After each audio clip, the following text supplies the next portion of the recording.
Da-da-da. Hello, hello. Good evening.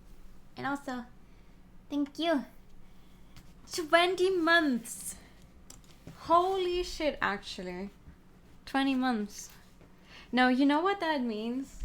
Like, it being 20 months, that's like, oh my god, we're so close. We're so close to like an entire 2 years of this already. That is fucked up. I don't know, that thought is just fucked up to me. Holy shit. Good evening. Hi, how you doing? Hope you're good. No, but like, what do you mean I've been doing this for almost 2 years? Like, that's a long time. That is a long time. What the fuck? You okay? How are you? Oh, I'm also good. I'm hungry. I'm not even necessarily tired for once, you know. Usually my go-to answer is always like, oh, I'm tired, how are you? But I'm actually hungry today. That's my answer. It rained for 2 minutes. Wow. Well, if it rained here for 2 minutes, I didn't notice it raining. It's been okay-ish. The weather report said like 32 degrees at most today. Can't say I actually went out during that time though. I was you know, inside the entire day at work, so it was okay-ish. Actually, the worst felt like the going home part, like waiting for the bus and stuff. And it's like, yes, I love getting like sunburned in the, I don't know, 15 minutes I have to wait for my bus because my bus stop is like in the middle of the road, full on, the sun just burning down on you. You're like, yeah, this is how I want to spend like my evening. But other than that, that's okay. It's gonna be colder soon enough anyway. We're already halfway through August, so I'm guessing we're gonna get like maybe some hotter days in September again, and then it's gonna be all muddy and rainy all the time anyway. But to be honest, like, honestly, like, I am born in August, so technically I'm a summer child, but I do like, I don't like the hot weather, so but I prefer when it's like a little chilly in like the fall months, because it's like, yeah, you can just you can start layering clothes. You just put on another, like, you can wear long sleeves. You just put on another jacket. If it's really bad, you can put on a scarf of some kind. It's like, yeah, that's nice, that's good, that's what I like. And it being rainy and you can smell the rain, like, that's the perfect weather. That's my most liked weather, because like in winter, while I like it being cold, what I don't like is because it gets so dark early in the evening. It's like, oh, okay, sure. So I leave the house when it's dark, and I get back home and it's dark again already. And it's like, oh, it's technically it's only 6 p.m. So that means, oh, I still have a bunch of hours left in a day where I could be doing something, but I don't do anything because it's dark out, and that makes my head go, oh, it's dark, you need to go to sleep, even though it's like, what no. Well, we're gonna see what that's like. Anyway, so what I found out is there is a last case. Well, not a last case. There's this last ending that is out already, so we're gonna try and get that. How you get it is apparently you just have to make a mistake in the trial. Wait, now I'm confused though. Do they want me to make a mistake in the trial for the king? Or do they want me to make a mistake in the trial of Severin? Now I'm confused. I looked it up. It's like, because every guide you can look for, it's like there was one guide someone wrote, I think on I don't know where it was posted first, but it's like the same guy that's reposted all over the internet, and all of those guys say, oh, Route 4C has not yet been released, which is not true anymore. Route 4C has been released at this point in time. It has been released for quite a while. It's a little stupid.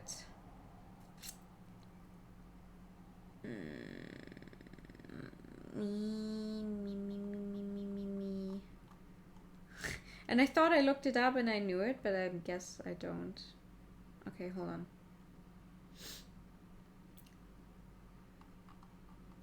Hold on.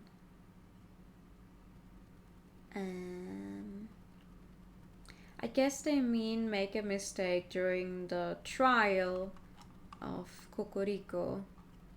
I hope that's what they mean, at least, because otherwise we're gonna be spending a lot of time here. For ending 4C, speak up, fail to win the trial at any point. Okay, yeah, it's during this one. Okay, so we're gonna just... We're just gonna skip through all this. And speak up. Then we know all of this text, because it's like the whole thing about, wow, hi, we're down here, what's happening, you are the rebels, we can appeal to anyone we want. What did I say last time? Last time I said fairness. I'm just gonna say the exact same thing. I could have done this before stream, I'm stupid.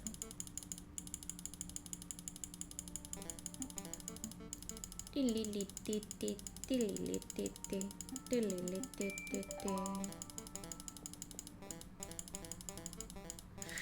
sound is so funny. Alright, there we go. Okay. So I have to fail it at any point, so I'm gonna try to fail it when I have to present evidence. So we're gonna do this again, and then the crime occurred at night. It would have been too dark to see, and then I'm gonna present the wrong evidence and see if that works.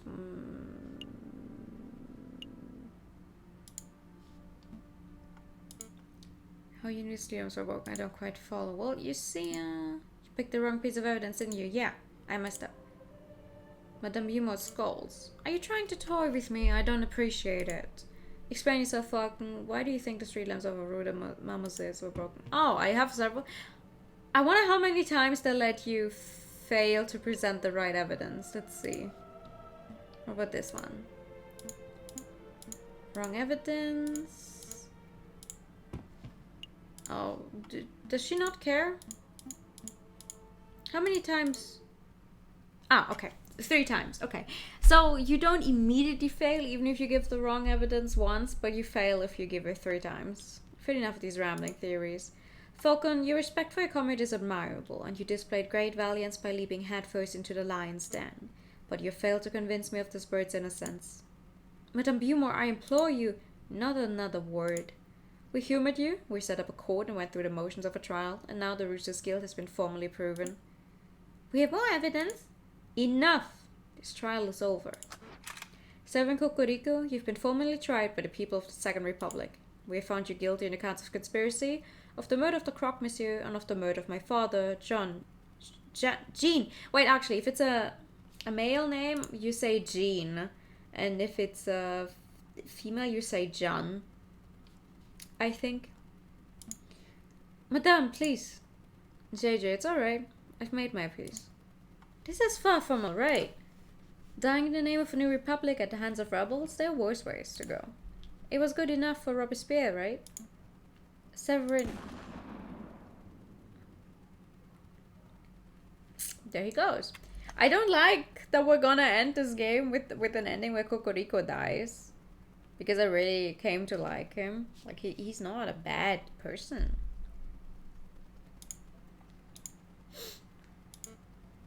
Tend to the body, Piero. Yes, ma'am. Do you plan to kill us too? Why would I do that? You two have done nothing wrong. I see no reason for you to be tried, let alone executed. Your mercy is admirable, madame, but if we let these two go, they will tell the police everything. It will compromise us. No, we promised to keep our beaks shut, right, Falcon? But you cannot trust the word of potential traitors. Madame, for the good of France, we must execute the birds right now. Some man of God you are. I hate to admit it, but you have a point, Ramis. This is an unpleasant situation. What to do? Okay, I know. I'm going to give you a choice. You have two options.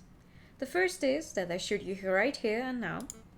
That's not something either of us particularly want, but if it must be done... What's up to number two? You join us. We need lawyers to help bring the New Republic into fruition. Your skills would be very much appreciated. Our skills? Somebody has to draft new laws. Somebody has to file the paperwork to secure the New Republic's internationally recognized legal status. Somebody has to prosecute the officials who corrupted this country. Wouldn't that be a glorious job? Ma'am, I'm literally a defense attorney. Like a private one at that. So like... You mean prosecute the Prime Minister? Or the King? We can discuss the specifics later. For now I need to hear a decision. What will it be? What would I have? I would rather die.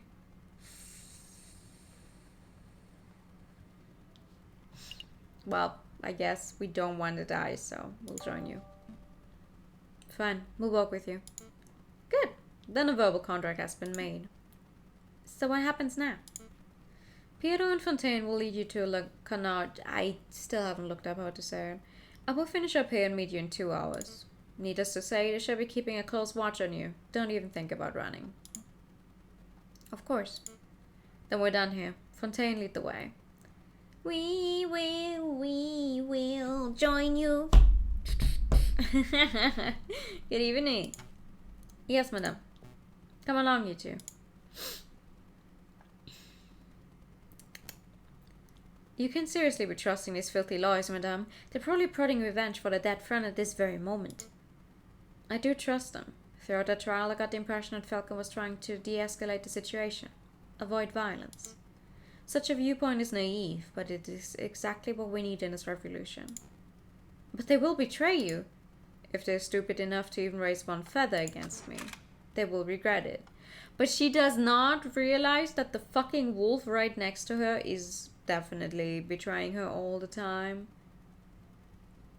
That's perfectly fine. You can do whatever you want. I wish to continue, yes. So this should bring us to 4C. You can come out now, brother. How did it go? Better than we ever hoped for. The rooster's dead and the madame has tasted her first blood. Amazing. Completely worth getting shot for. A meddlesome falcon tried to disrupt the execution. Falcon?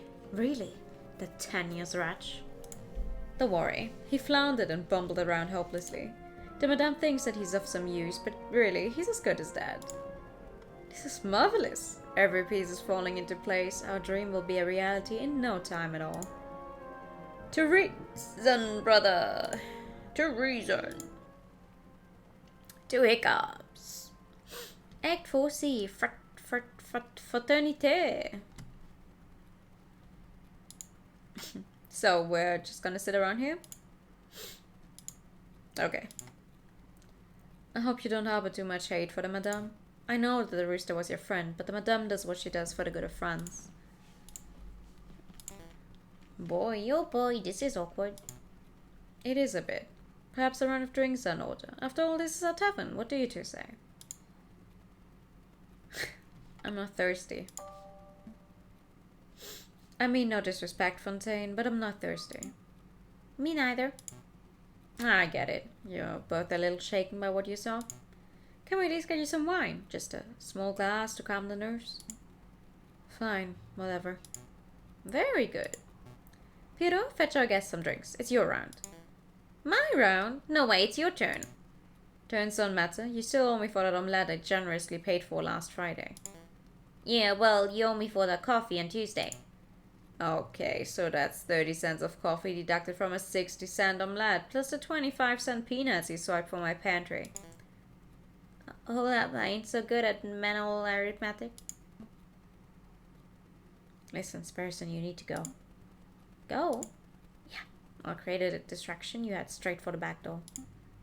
Is that such a good idea?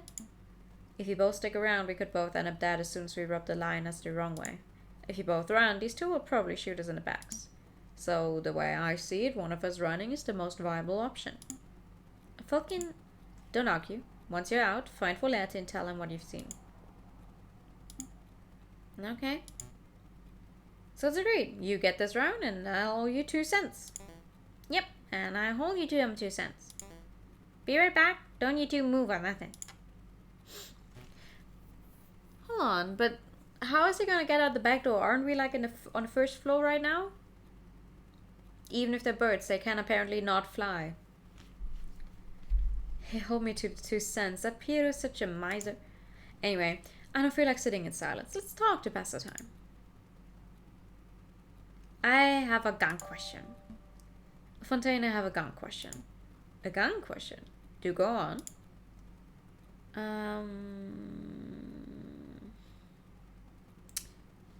Iron or lead bullets? What's better, iron or lead bullets? What a delightful technical question. One could discuss the subtle differences for hours. Actually, let's do that. Fuck yeah, let's go. So, lead bullets. They're cheap. They're easy to make. With just a cooking pot, you can melt some lead down and cast it into the right shape. But they're also soft, so they deform when they hit something. That makes them useless against armor. That's where iron bullets come in. An iron bullet will slip straight through you, armor, bone and all. But then again, who wears armor nowadays? I think lead bullets will stick around for a while. Alright, iron bar things. One for me, one for you, and one for... Hey, where's the little one? The little one? He's right. Oh, murder. I lost him. You lost him? How you lose him? I was gone for 2 minutes. I think I dropped the ball on this one. I'll say the madame's gonna string us up for sure. Actually, we shouldn't make up a cover story. We can let her find out about this. You can let me find out about what? Tweedledee and Tweedledum over here weren't paying attention and let Sparrowson walk casually away. Madame, we can explain. I swear, I give you two bozos one damn job. It doesn't matter. The little bird was dispensable for our plans, but Falcon isn't. What's important is that he's still here. Madame, if Sparrowson runs to the police, then both this location and the sleeping city are compromised. We should keep this meeting brief. Agreed. Falcon, let me quickly fill you in. As you probably know, we're planning to form a protest. An enormous protest on the 14th of this month. We intend to draw a massive crowd at the Place de la Concorde, and then we shall march across Tuileries Garden. A march across Tuileries? You intend to storm the Louvre? No, the Palais Royal. That's where the King and Prime Minister will be residing. I would like it to go peacefully, but... Peaceful uprisings have a habit of turning violent, don't they? Exactly. And we can't let the leaders of this country escape amidst the chaos. They must be tried for the crimes against the French people. On that note, I want you to lead the prosecution. You want me to prosecute the King of France? The King and the Prime Minister? They're both responsible for the rampant inequality that plagues this country. On the day of the revolution, we will drag both of those overpaid bourgeois onto the streets, and you shall prosecute them then and there. I think I understand. Prosecuting the pair for crimes against humanity, I suppose. It could certainly be done. If I were to interview a lot of citizens, gather a lot of evidence, file some paperwork, I could probably prepare a case in around 2 months. We don't have the luxury of time. Use your ingenuity on a day just like you did in the catacombs. You can't be serious. There's no alternative. The wheels of the revolution are already turning, and the revolution will ignite in under a week. The question on my mind is, what do we do with you until then? You can leave with us, ma'am. We'll keep a good eye on him. After seeing the atrocious job you two did guarding that little bird, I think not. I'll just have to guard you myself, Falcon. You should spend this week at my side while I complete our preparations. At your side? All day and night? Absolutely. I'm not going to let you out of my sight for 1 minute. That seems excessive. You can trust me, madame. No, I can't. You've promised to help me, but I know that you don't actually believe in the cause of the Second Republic. If I give you 1 grain of freedom, you will undoubtedly flee. This meeting is over. Come along, Falcon. What? Where would I flee to? Like... Okay. What's happening at the Le Monnier place? And then, while we're sitting in a tavern, Falcon gave me the opportunity to escape. He created a distraction and sneaked away and went straight to the police. Then you called a meeting and, well, here I am. So, yeah, that's the whole story. I see. So Severin Cocorico died at the hands of the rebels. That's right. And Falcon revealed his true colors as a traitor. Traitor? No, that's not right, Inspector. Falcon's not a rebel. He's just playing along so he can save his own life. Don't be so naive, Sparrowson. Put the puzzle pieces together. Falcon willingly leapt into the lion's den for the specific purpose of siding with the rebels. He let you escape because he could see that you weren't truly sympathetic to the rebel cause. That doesn't make sense at all. Falcon's never shown a rebellious streak. Keep in mind that Voletti actually gave us that stupid mission. Especially, like, he gave that mission to... I forget his name. The rooster. So... He's still on his whole thing of thinking that the Falcon is the Viridian killer, which has proved to be not true in the other routes, but he doesn't know that. Tell me, Sparrowson, what do you know about Falcon's past? Not a lot. He's a private person. Has he ever told you what he did during the July Revolution? Before he changed his name? No, he hasn't told me anything, really. Thank you for the non-binary. Sparrowson, let me tell you about the man they call the Viridian Killer. Oh, no. Oh, no.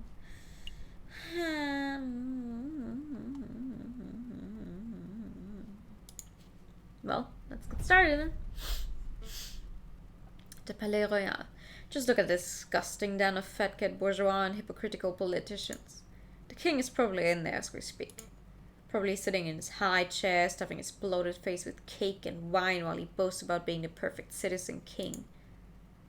Did you come here just to moan about the king? No, I've come to assess the potential battleground. On the day of the rebellion, I might order Piero to set up a barricade over there. What do you think? There, right outside the Palais Royal? Of course, it's the perfect place for a defensive garrison.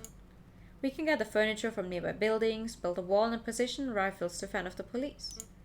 When the time is right, it will serve as the ideal location to launch our assault on the palace. So you weren't just throwing empty words in a tavern. You actually do intend on dragging the king out of the palace through violence. Of course, he will never abdicate on his own volition. It's not as if I want to see bloodshed, Falcon. It's necessary. It's inevitable. I mean, we have to be realistic. There's no way to bring change to a country without using violence, is there? There are ways. People look back on the violent moments of history, the executions, the wars, the bloody revolutions. But who's to say that a country could not be overturned just through the chance of the people? A pacifist revolution. Interesting. I would love for such a thing to be possible. Maybe it would be better to avoid building the barricades. At least until it's clear that violence is inevitable. That's good. That's a good compromise, madam. Madame. Madame. Bada bing, bada boom.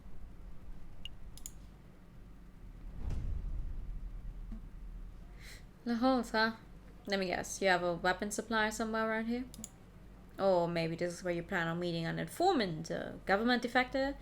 It is as good a meeting spot as any. Actually, I'm here for groceries. Madame! There's no need for that look. You think that just because I'm a gun-toting rebel I don't need to buy food? Ma'am, you are! Well, if isn't Satan and Little Gambade, you're growing big every time I see you. Ma'am, you have to hear this. Something big went down here yesterday. A policeman! A nasty, ugly policeman! Let me guess, he was bullying people into revealing secrets on the whereabouts of the revolutionaries? Well, that's how it started, ma'am. Same old bullying tactics. He was pushing around this old beggar rat who hangs around the market sometimes. But then, when the rat wasn't speaking up, the policeman drew his gun and shot him. The policeman shot the beggar? Just like that? Yep, but then the coward cop went and ran before he could turn on him.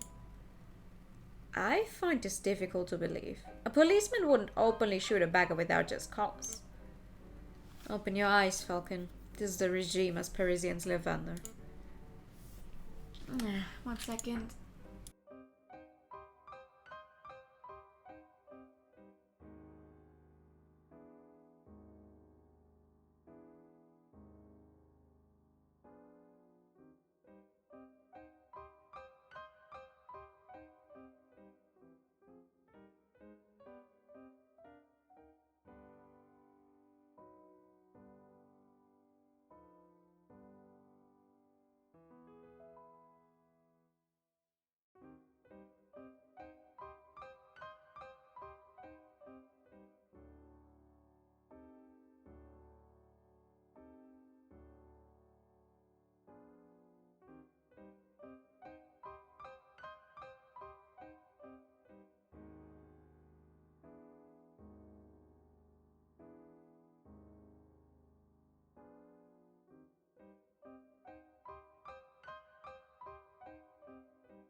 Sorry about that. One day, I don't know, hopefully, maybe, people will learn to read properly, ouch, where the entrance to your building is located, so you don't have to get the food every fucking time.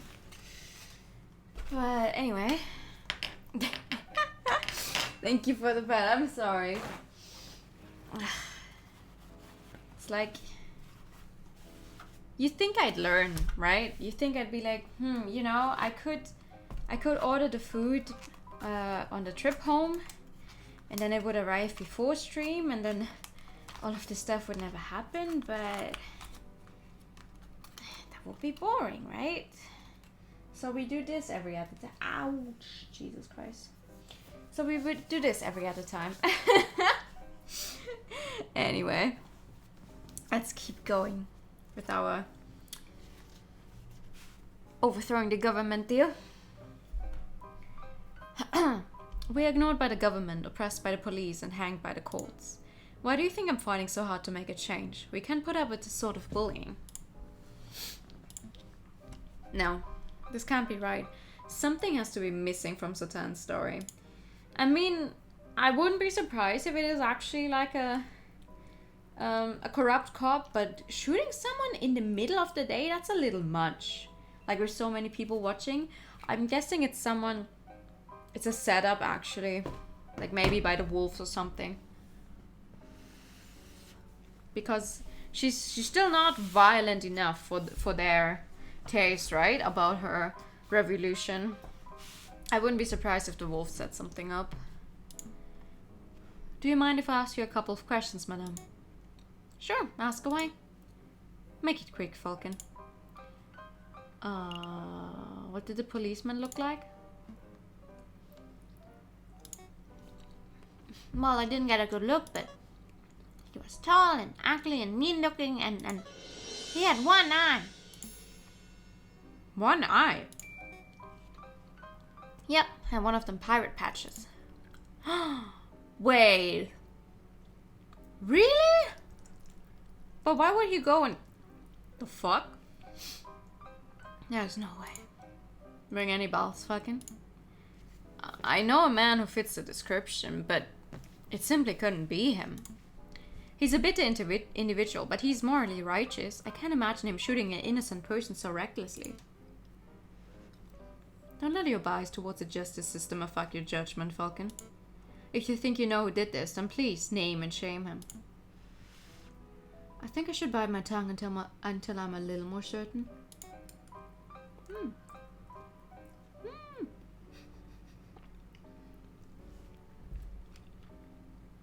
Do you want to know anything else, monsieur? Yeah. Who was the rat?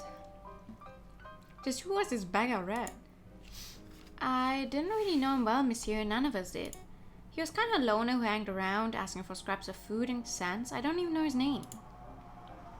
That's so sad. Did he have no family? No means of support? Falcon, do you have any idea how many beggars there are on the streets of Paris? How many people go hungry? How many people are forced to turn to crime? I'm well aware, madame. I'm asking these questions to see if there was perhaps some reason why that particular rat was killed. But no. It appears that this was just the loss of one unnamed beggar rat among many. It's tragic. That it is, monsieur. Is there any other way that I can help? Yeah. Did nobody investigate the shooting? I mean, how do you want them to investigate it? Like, sure, let's open up an investigation. Like, I don't think the beggars around here can really get the police to do anything, especially if it apparently was a police officer who did it. They wouldn't go, oh yeah, we look into that for sure. If a policeman did shoot an innocent person, then there would surely be an investigation. Your naivety knows no bounds, Falcon. You think the police care if one of their own is out of control? Actually, there was one bloke asking around, but I don't think he was a policeman. Oh? Call on, madame. Well, he was this charming fox. Renner. A friend of yours, Falcon. Something like that. We should probably pay him a visit to see what he's up to. I wonder... No. Because of the whole, he changed his name. I do wonder if Renner had something to do with it. But on the other hand, I think they did not actually know each other before this.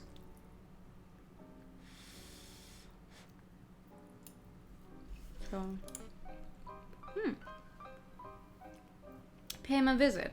I suppose we can set aside a little time. Do you have something else? That's all, madame. Thanks for your help. No problem. Anything to help, ma'am. Be more. We'll try to get to the bottom of this, Satan. Just make sure to stay safe when the revolution starts. Stay inside. Keep Gambate safe. Of course, ma'am. You stay safe yourself. You hear? Yeah, I'll be at the front lines, but sure, I'm definitely going to stay safe. Alright. Actually, let's check out the other place first.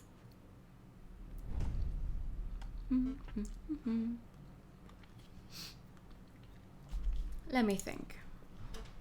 So, it takes 10 minutes to walk from the Place de la Concorde to this very spot. And the Palais Royal is 5 minutes north of here.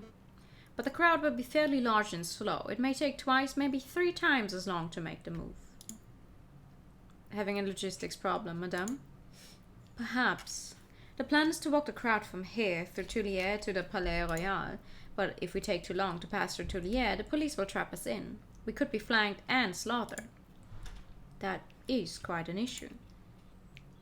Why not just meet at the palace? Why not just get the protesters to meet at the Palais Royal itself? Because the Place de la Concorde is an ideal meeting location. It's enormous and easy to get to. I see, but even if you got, say, half the protesters to meet at the Palais Royal, you would cut down on traveling time. I get it. A smaller crowd would be easier to direct across the garden. I pass the idea along to Piero and see what he has to say. He's the one in charge of leading the crowds after all. Really? That bird has to lead the crowds? Does he even remember the way back home? The bird-brained parrot would probably just shoot the idea down, right? Probably, but I appreciate your input. I don't know if you genuinely want to help or if you're just telling me what I want to hear out of fear, but thank you, Falcon. It's no problem, madame. For the Second Republic, right? Right. For the Second Republic.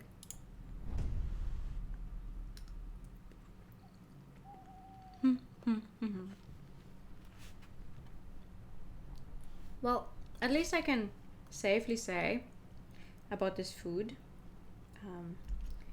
I ordered some very normal spaghetti with some tomato sauce and shit. Very, very nice. They taste good. And for once, there's no mushrooms in them.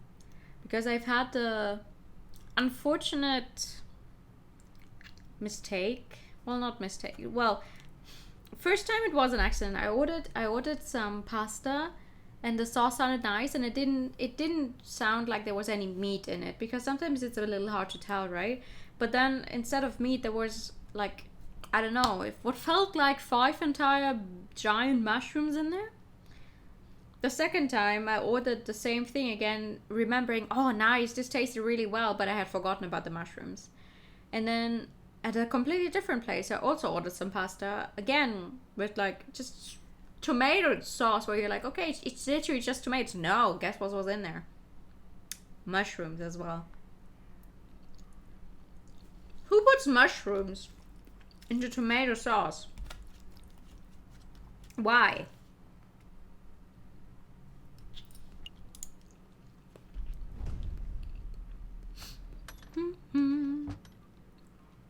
Visitors, Monsieur Vulpes, visitors. Radiant Falcon, what do you hope to accomplish in this sleazy back alley establishment?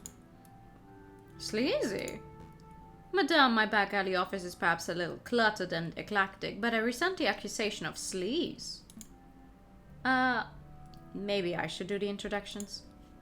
Monsieur Vulpes, this is Madame Pumord, friend of mine. Madame, this is Renate Vulpes, private investigator at your service. It is a pleasure to meet you, Madame. Ah, how stoic. I'm sure you have some pressing question to ask, Falcon, but before we get started, there's something I must tell you. Monsieur Sparrison dropped by earlier. He informed me of your situation.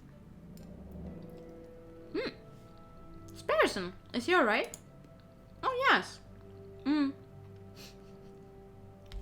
He's now working with Inspector Voletti, attempting to unravel the rebel plot. Just as I thought, it appears that your lackey has solidified his position as a traitor to the Second Republic, Falcon. Perhaps, perhaps not. Sparrison doesn't strike me as a person who sides with any ideology.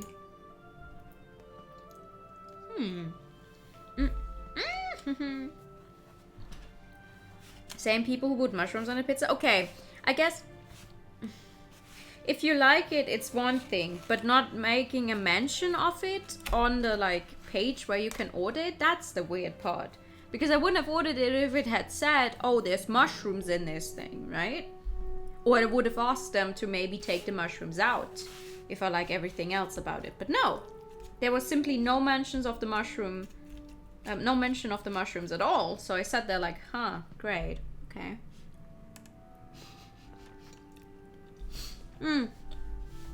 But yeah, that's my problem with most vegetable pizzas as well. We'll be like, oh, why don't you just get the vegetable pizza, and I'll read it, and it's all stuff. It's all nice stuff. It's like, yeah, that sounds great. That sounds great. And then it says mushrooms. And I'm like, I do not want mushrooms on my pizza. I really don't. But you know, he asked me the most peculiar question. Would you like to know what it was? Of course. Such information is quite valuable. It would cost, say, 30 francs. Wow. You're lucky I still have some money. You know what? Okay. Yeah, I know how this works. Here's your money, monsieur. Very good. So, onto the question. This person asked if you were the Viridian killer. The one responsible for the random bombings during the July Revolution 18 years ago. Why on earth would he ask that? Perhaps the inspector had been telling him stories. So what did you tell him? The truth, of course. That is, that I have no idea who the Viridian killer is, but that I knew that it couldn't possibly be Falcon. Oh, why couldn't it possibly have been me, though? Why do you know that for certain? Oh, and how do you know that I'm not the Viridian killer? Falcon, please. You're a semi-drunk, bumbling oaf, not a ruthless killer. Anyway, I started my own investigation into the Viridian killer. It's fascinating stuff. Apparently, he was seen in multiple places at once, which leads some to believe that he was actually more than one person. Huh. That would add up. Like, we know who the Viridian killer is because we played 4B, and apparently the Viridian killer was actually Romulus and Remus. So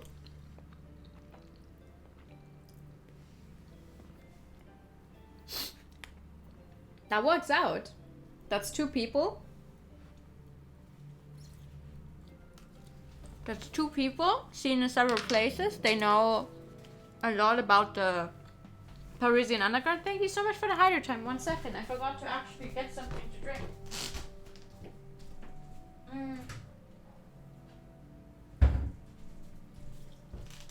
They know enough about the Parisian underground.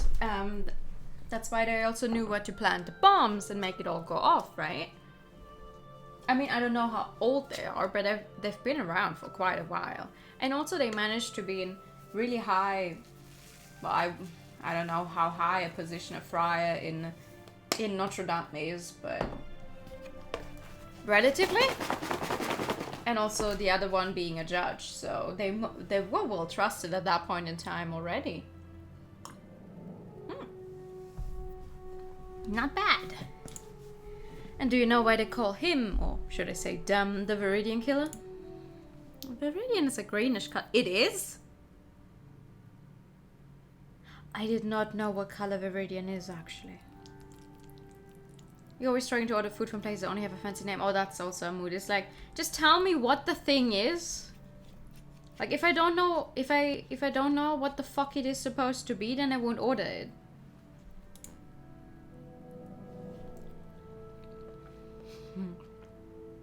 It appears that no one knows the origins of the name, which leads me to suspect that he, or indeed they, choose their own name. This is so fascinating, truly fascinating, but perhaps we can return to the conversation. The conversation to why we're here. Of course, Monsieur Vulpes, we heard that you were investigating the murder at Le Halls. I was. That victim was a friend of Mousie's. More of an acquaintance, really? Well, we want to know if you managed to uncover anything. Did you find any leads, any juicy clues? Not as such. It's quite a peculiar case. Did you hear that the murderer wore an eye patch? I did. You know what that implies, don't you, Falcon? You only know of one police officer, or indeed one person, who wears an eye patch. A bluish dark green, kind of similar to the color copper turns into as it... Oh, I see. Interesting. That's a nice color though, usually. We do indeed know one person. Where is he? The inspector. But that can't be right. You wouldn't describe him as a murderous man, would you, Monsieur Vulpes? Murderous? I don't know.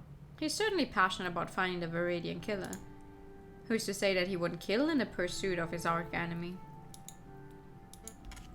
I want to solve this mystery as much as you do, but time is pressing and we have other matters to attend to. We must take our leave. Understood. Until next time, Monsieur Vulpes. Goodbye and good luck, Monsieur Falcon. It was a pleasure meeting you, madame. Monsieur Vulpes? That lioness looked pretty angry. Is this revolution going to end in blood, Monsieur Vulpes, just like in 80-30? That's a good question. I hope the fuck not.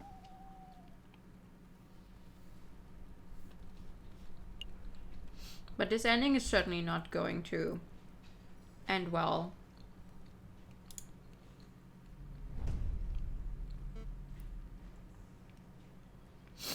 This is it, Falcon. This is the day we make our stand. Everything is coming together. As we speak, Fontaine is gathering the protesters at the Place de la Concorde. Pierrot is making preparations to build an armor barricade near the Palais Royal, just as a precaution, you understand. The only question that remains is, are you ready? Of course. I'd say let me finish my dinner real quick and then we're good to go, but I don't think the revolution waits for me. Will wait for me to eat.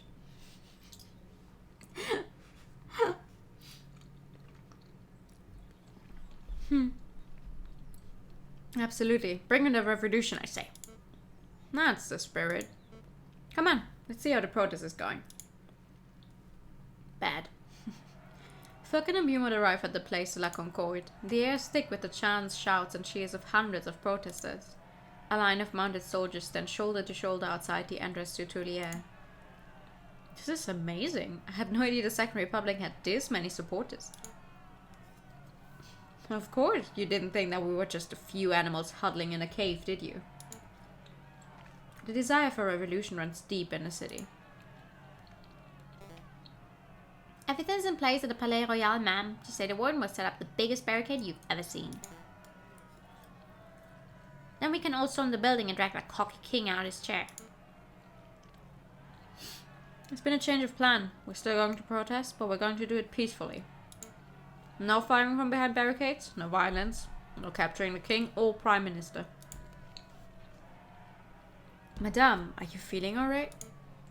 Quite alright, thank you. But what of your desire for better friends? You cannot achieve that without bloodshed. We can certainly try. Falcon convinced me. Falcon? Pacifism seems like the Christian approach, wouldn't you say, Friar? Listen, this dude...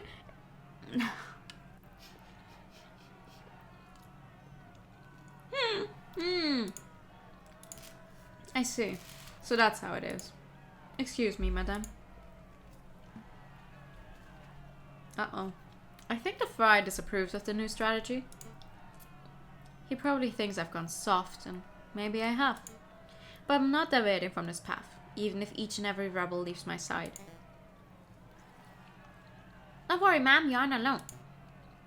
We're not here for the violence, madame. As long as you strive for better friends, we'll always stand with you.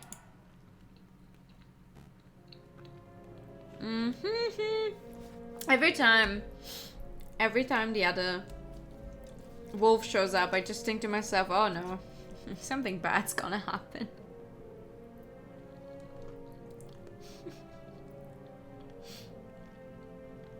This stupid bullet wound. The damn things open up again. Hi! What's the news, bud? Is everything in place? We have a problem. The mademoiselle refuses to use violence. She's turned timid. Turned timid? How? It appears that the lawyer, Falcon, is something of a lion tamer. J.J. Falcon? The bird is proven to be more trouble than a rooster, I swear. Brother, listen. If there's no violence, then there will be no power gap. One leader will just peacefully replace another. We need chaos for our plan to work.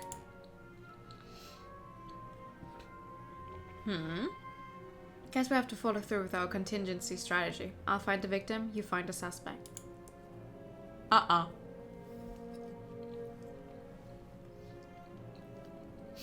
Don't push yourself, brother. You're still injured. Injured.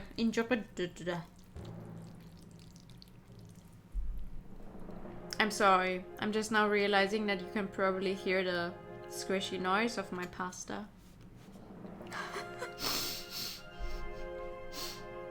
Look at those scum. Full vermin, a lot of them. Mark my words, person. Every one of these petulant dissenters will take the first opportunity to turn aggressive. They lust for violence. They don't look too violent to me. Trust me, this is just how the crowd looked before the July Revolution. It only takes one crazed individual and the entire crowd will explode into a frenzy. And that is exactly the problem. Hey, it's you! Friar, it's good to see you again. No time for pleasantries, Inspector. You needed urgently in a place at La Concorde. Me? Why not ask one of the officers on active guard duty? There's no time to explain. Any minute now. Do you hear the gunshot? It's already begun. Come on, Inspector. We must make haste. They're gonna frame him. Inspector, I really don't think you should be trusting this friar. He's a oh my god, what's that? He's a two-faced wolf. Friar Remus has provided me with reliable information in the past. I trust his judgment. But Inspector, this isn't up for discussion, Sparrison. I have a duty to uphold.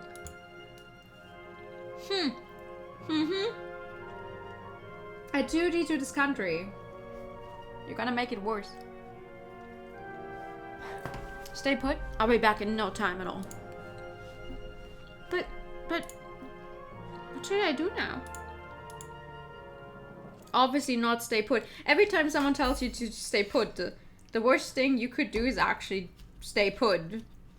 I feel like in every video game and every movie ever, it's like, oh, stay put. Don't move until I come back. It's like, for one, no one ever does that. Everyone obviously moves and joins in on the action. So, like, it's one of the most stupidest things people can say. Oh, stay put. You just know the other person's not gonna listen.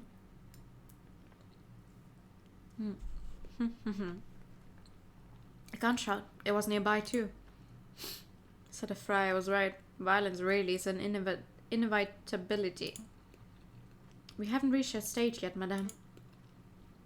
I can't afford to take chances. Not now.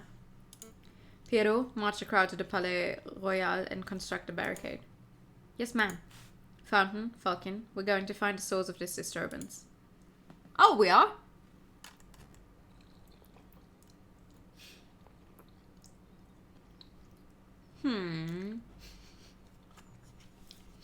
I know I learned the word, but it's still hard, okay? I know how to say it now, but it's still hard. Inevitability.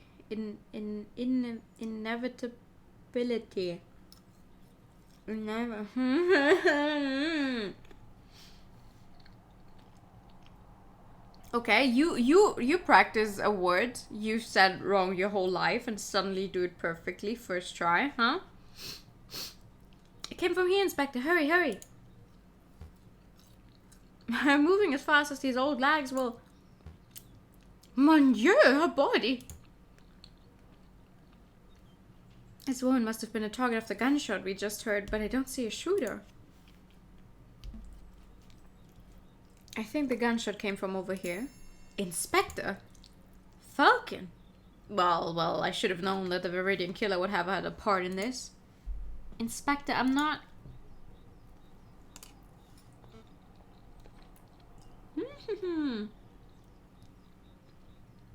What do we have here? A filthy cop and a dead girl. Madame, thank goodness you're here. I saw the whole thing.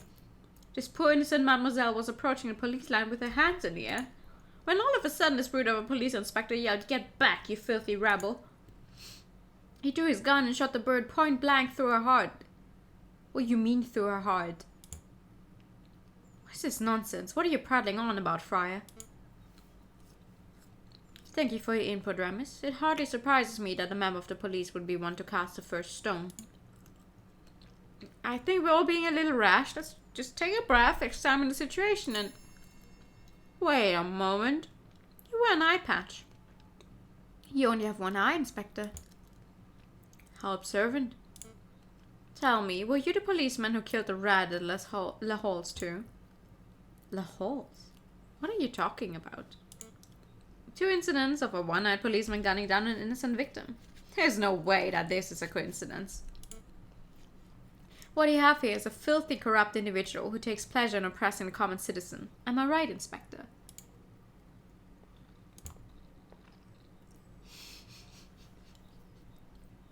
Oh my god.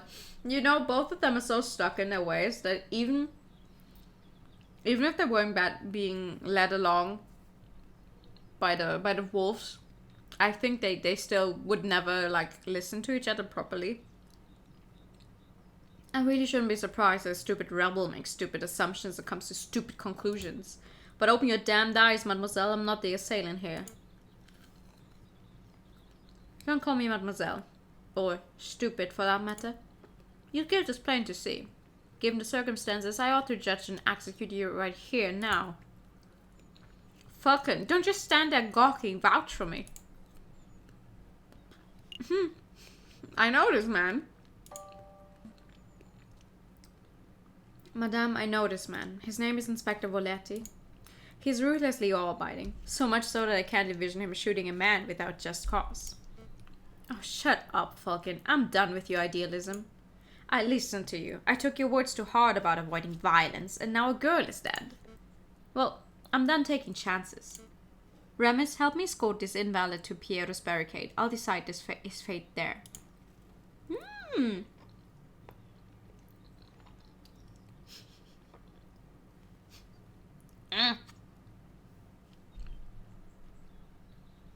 A pleasure, madame.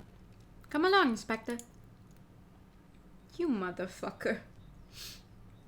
Fontaine, Falcon, deal with the corpse. Meet us at the barricade when you're done. There's no way this was the work of the police. You know what, Falcon? I think you may be right. An isolated gunshot. This far away from the police line? It doesn't make any sense at all. But that's rebellions for you. The messy affairs.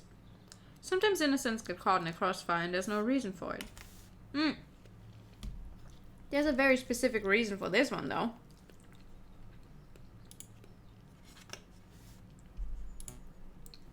Well, there's no use dawdling. Help me get the corpse off the streets.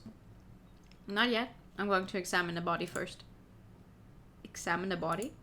We agreed that this wasn't the work of Inspector Voletti, right? Then there might be some clues in the corpse that point towards what happened.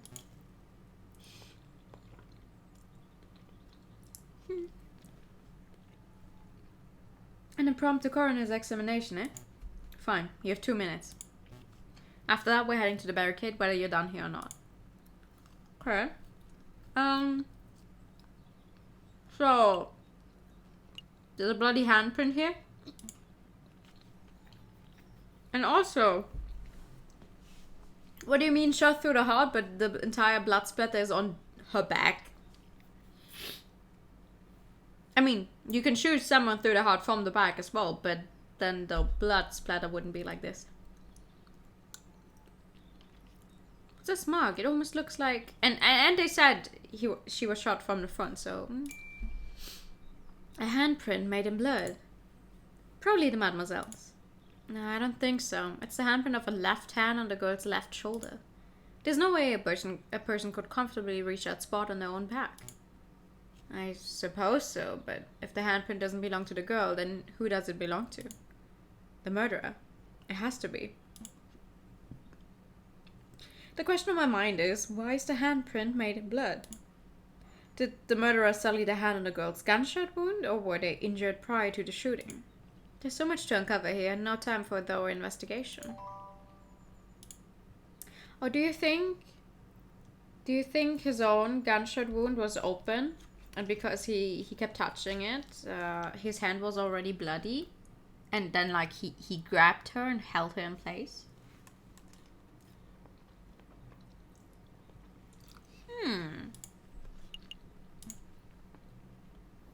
This is the bullet wound, right? What can you tell me about it, Fontaine? Well, it looks like the bullet took a fairly straight angle of entry through the mademoiselle's back. The shooter was probably standing right behind the victim. What's the bullet size? You know its caliber? Let me guess. You're hoping that the caliber of the bullet is different to the caliber of the inspector's gun? The caliber? That would conveniently get that one-eyed police officer off the hook, wouldn't it? But I'm afraid I can't help you. I couldn't possibly know a bullet's caliber without having a good look at the bullet itself. And as you can plainly see, the bullet is 3 centimeters deep and flash. So you need to see the bullet itself.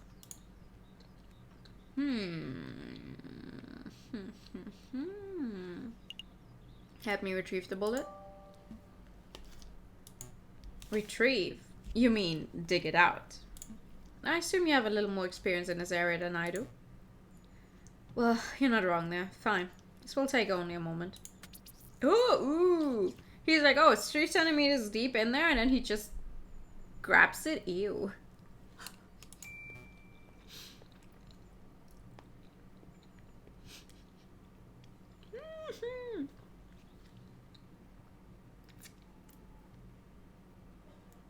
Here you go, 1 used bullet.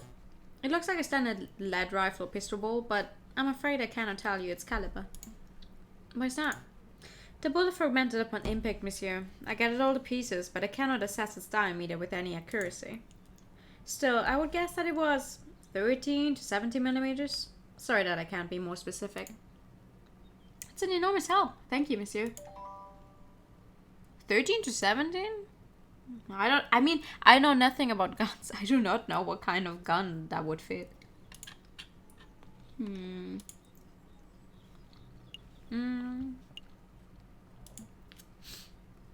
Everyone's been so fixated on who did this that nobody stopped to ask who this girl was.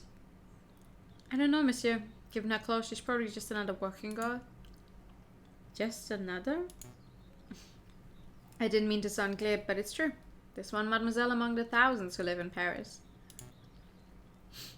Who was she? Where did she work? Will her family miss her? I don't know, but in the long run, I don't think anybody will care. I care. I can't afford not to.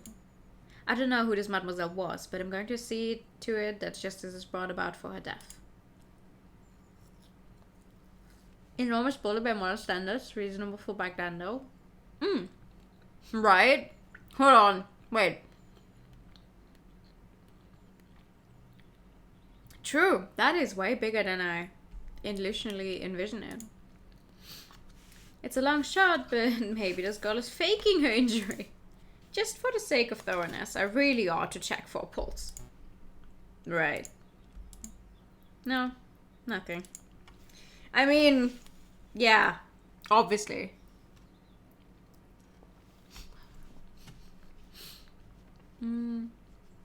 She's very obviously just faking it. I'm done here. Very good. Let's move this body off the street, then we must hurry to the Palais Royal. Rest in peace, mademoiselle. I see to it that justice is done. Yes, baby!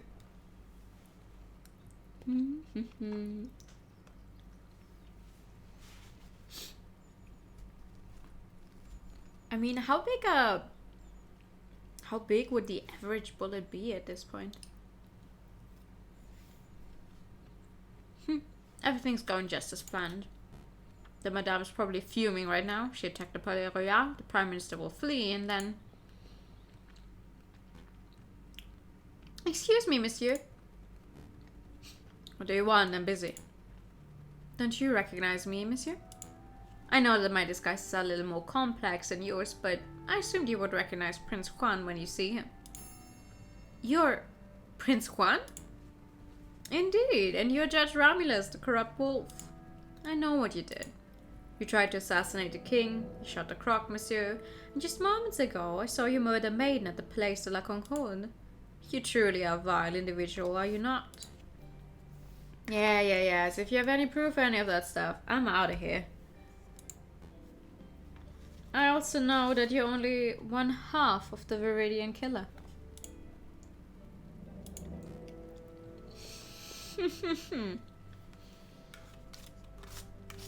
On any other day, I would gut you where you stand, Fox, but as it happens, I'm a little busy today. Oh, the Viridian killer is too busy to kill me. Is that the truth, or is that bullet wound of yours starting to affect your prowess? You must have lost an awful lot of blood. What do I do? Hey, Sparrison! Oh, Oh, hello, Monsieur Vulpes. Ah, Monsieur Sparrowson, perfect timing. Who now? Oh, you're that fledgling. I guess that's what they call being stuck between a rock and a hard place, huh? Monsieur Sparrowson, be a dear and help me restrain the Viridian killer.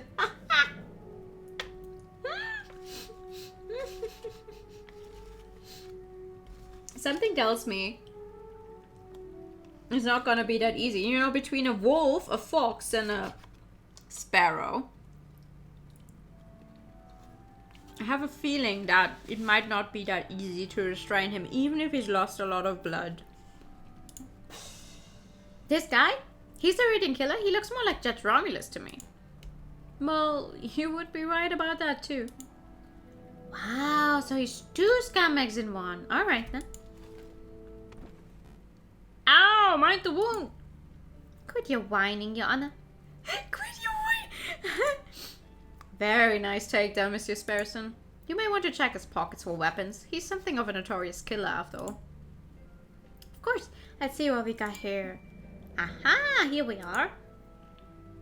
Pistol. Probably the one used to kill the maiden, I suspect. What else can you find, Monsieur Sparrowson? This an eye patch. Weird. Well, what does Wolf want with an eye patch? Oh no, this is bad. Very bad indeed. I don't get it. What's wrong with an eye patch? There's no time to explain. Mousy! What is it, Monsieur Vulpes? What is it? Take this eye patch to JJ Falcon. If my fears are correct, he'll be somewhere around the Palais Royal right now. Tell him that this belongs to Remus's brother. Hurry now. Right away, Monsieur Vulpes, right away. I must go too. I need to find the other half of the Viridian killer pair before something terrible happens. Wait, Monsieur Vulpes, what am I supposed to do with this guy? You have his gun, don't you? March that wolf to the nearest police station and collect your reward for capturing Judge Romulus. Right, he's on the run. He's on the run, technically. What a strange day.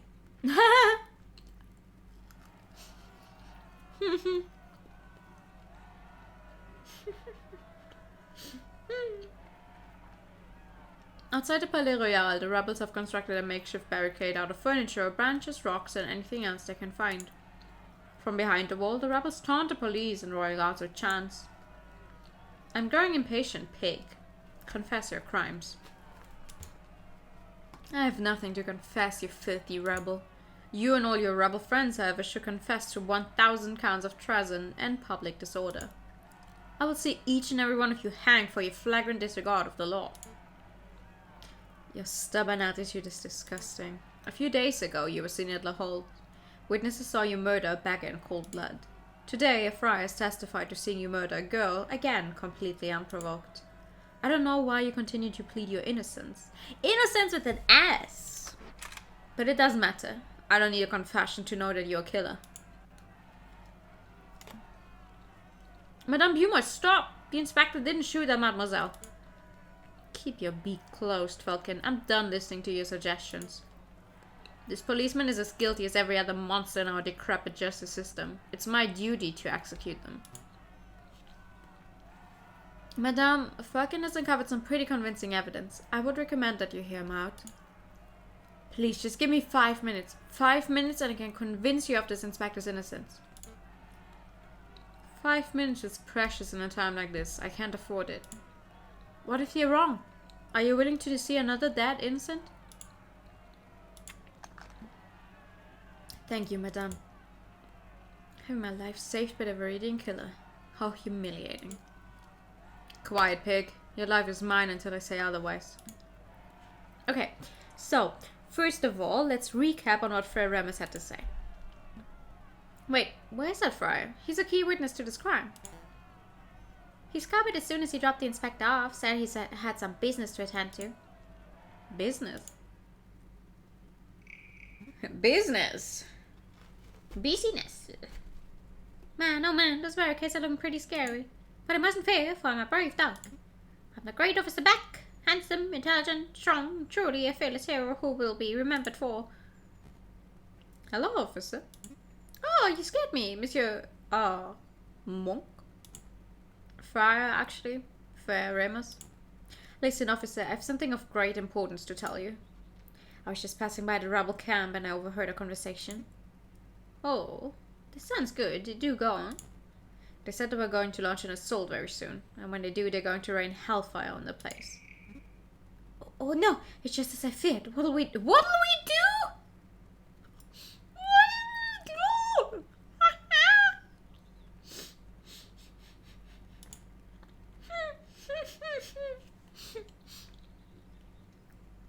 It's simple, officer. As soon as you hear the first gunshot, you need to retaliate. Hit them with everything you've got. Every cannon, every rifle, every piece of artillery. Don't leave a single piece of the barricade remaining. That is the only way you can be sure to survive. Total annihilation. I like it. But, Friar, I'm confused. Aren't you a Christian? Yes. So what? I don't know. It's just that your idea doesn't seem very Christian-y. I see. You think this is a moral issue. Let me tell you a secret, my dearest duck friend. There is no God, no overarching morality or higher plan, no heaven to save the righteous or hell to punish the sinners. There's only you, your artillery, and 10,000 rebels who want to dine on Peking duck tonight. Understand? That's an awful lot to take in. Then let me simplify. It's you or them. It's me or them. No!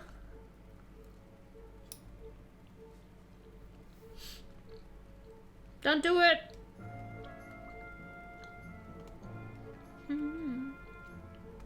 Forget about the friar, Falcon. We all remember what you had to say. Present your case based on what you can recall. Okay, I will. But you may want to wipe that mouse off your shoulder first. Sorry, wipe what? Oh, it's you, Mousy. Monsieur Falcon, special delivery from Renard Vulpes. Thank you, Mousy. What is this? An eye patch. It was found in Remus's brother's clothing.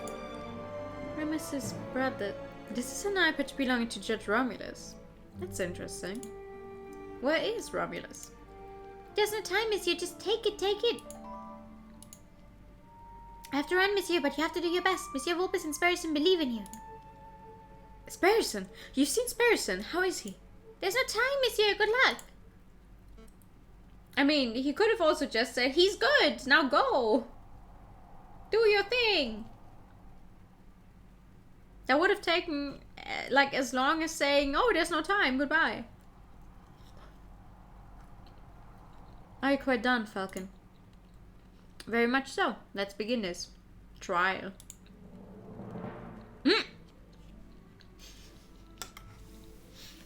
So how is this gonna work out? Let's remember what the friar said. Ooh! I see, okay. The police land with his hands in the air.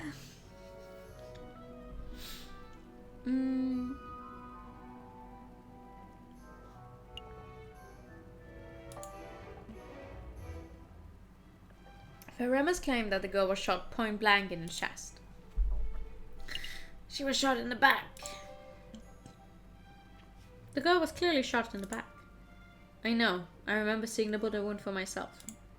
But it's quite a glaring inaccuracy in the wolf's testimony. It is an inaccuracy, but it is an irrelevant inaccuracy. Does it really matter if the girl was shot in the front or the back? Either way, a girl died at this pig's hands. It does matter, obviously. If the girl was shot from the front, then this might indicate a police confrontation turned ugly. But if she was shot in the back, then what? This could indicate that someone targeted and assassinated her before she could even react. That doesn't paint the inspector in a particularly flattering light, Falcon. Madame, you're missing a point. A shot to the back breaks the currently established narrative. The girl was targeted and murdered in a stealthy, professional attack. Therefore, this was not an ordinary police confrontation. You've made an assumption, Falcon. You've assumed that, just because the girl was shot in the back, she must have been stealthily killed. There are other possibilities. Perhaps the girl was scared by the police, started running away, and was shot in the back as she fled. That scenario isn't possible. If the girl were running away, then she would have been at least a couple of steps away from the killer at the time of the shooting, right? Right. But I know that the killer was standing right behind the victim. They were less than 1 meter apart when the gun was fired. They were standing that close. How could you possibly know that, Falcon?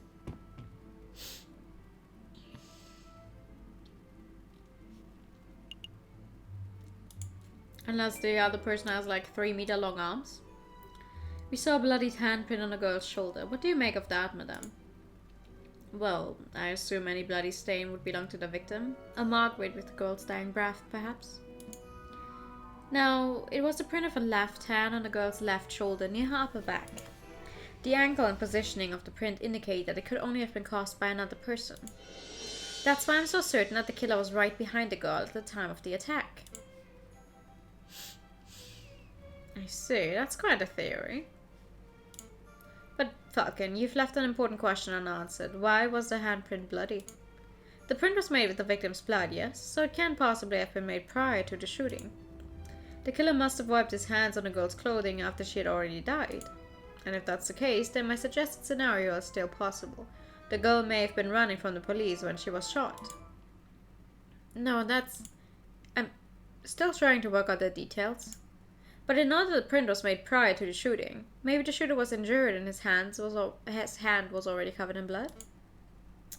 You talk big about breaking the established narrative, and now you present me with that baseless drivel. Well, where do we go from here? How does this handprint nonsense really affect the situation?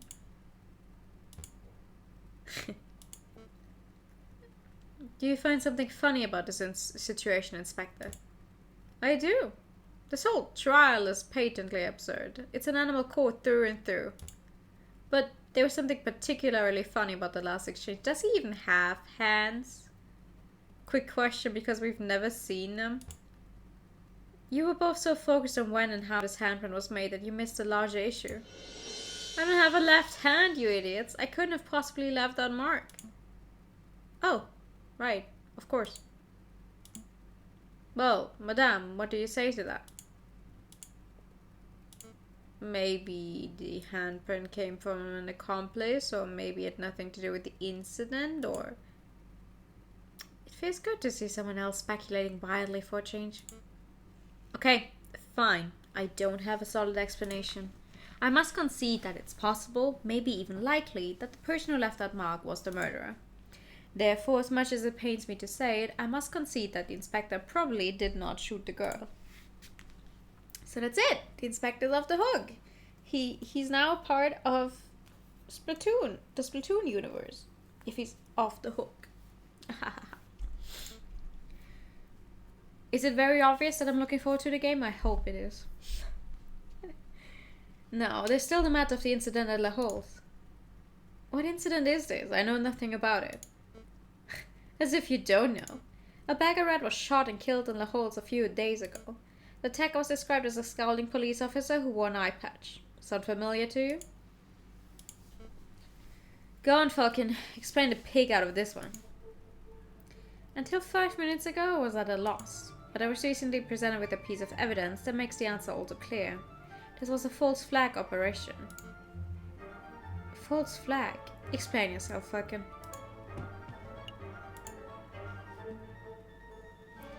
Madame, what do you know about Ramesses' twin brother, the man known as Romulus?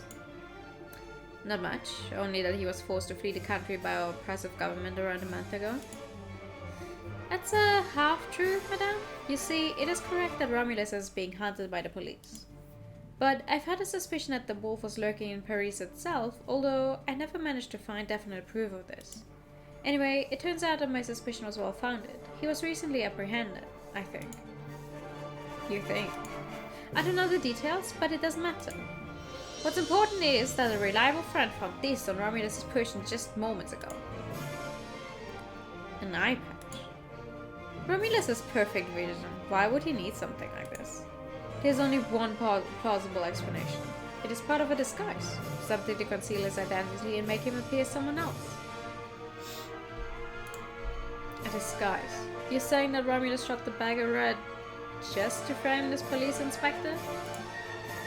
Exactly, madame. It's no coincidence that Frey Ramus happened to find the very same inspector just as another murder occurred today. So, Ramus was in on it too. Two wolves working together to make this policeman look like a murderer. But why? Why would they do that?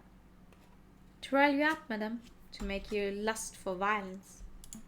And if your actions are anything to go by, I would say that they succeeded. Damn, I've been so stupid. How did I let myself get so misled by a couple of wolves?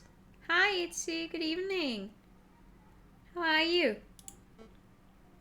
This trial is over. Go, Inspector, you're free. It's about time. You letting me walk, man? Of course, it would be criminal to confine an innocent man any longer than necessary, even if the man is a bitter, stubborn pig.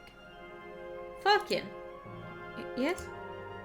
I don't understand you. You're stupid, you're reckless, but you fought beak and talent for my freedom. I'm starting to suspect that you really aren't the Viridian killer at all. It certainly took a long time to pass that fight through your thick skull. Inspector, if you're still hunting that villain, maybe you should speak with Renard Vulpes when this is all over, I mean. You good? You just woke up, huh? Good morning. What's your howdy room? How you doing? I hear he's been doing some research into the Viridian killer. Maybe he knows something. Maybe I will.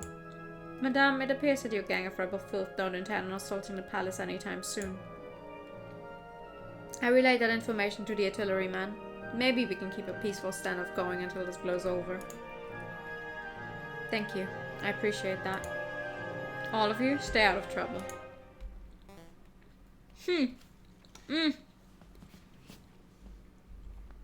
Well, I would say what's his face? If Remus doesn't have a gun, then nothing happens. As long as no one fires a gun, we're all good, but I don't think it's gonna stay peaceful. Otherwise, this would not have been... Like, I don't think they're gonna give us two happy endings. So, You're doing great and have an arguably funny story. Oh, okay. I'm also good. I'm trying to sneakily eat my food, but I think everyone can probably tell you that I've not been very sneaky about it.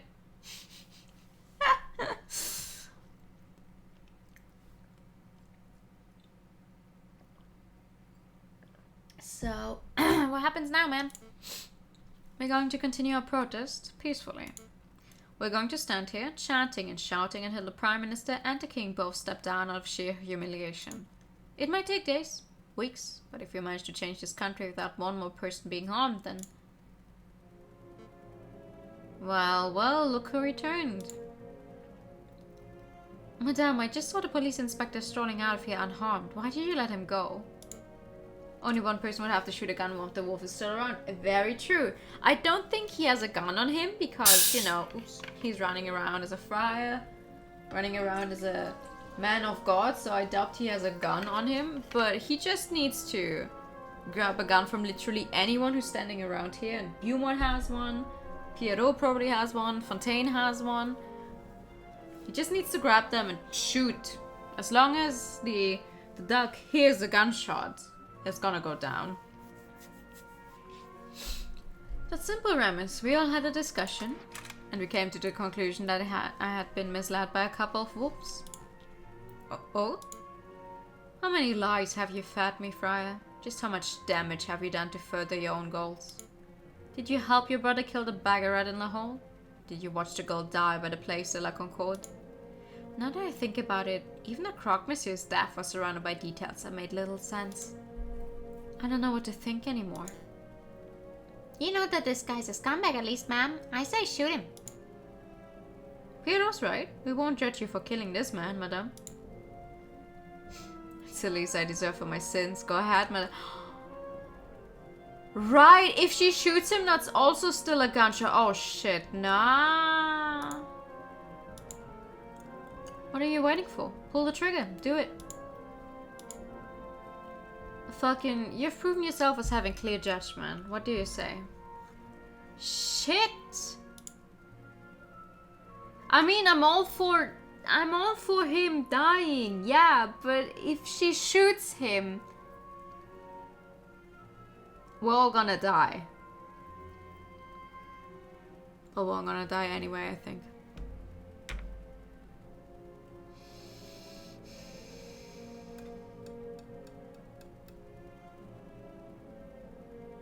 Shoot him. It's a... You know what? Who cares at this point? Just do it. Some people aren't worth saving, madam.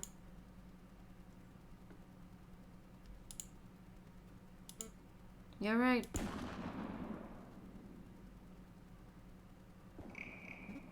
Ah, that was a gunshot. Really close too. I can't afford to hesitate. It's me or them. Officer, hold your fire! No way. I can't afford to take chances. It's me or them.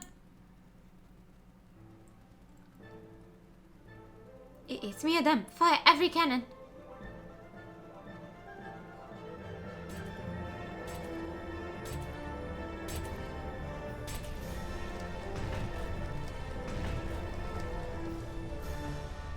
It makes sense for Falcon who's yet to even one word of honesty to suspect a trap. That's very true.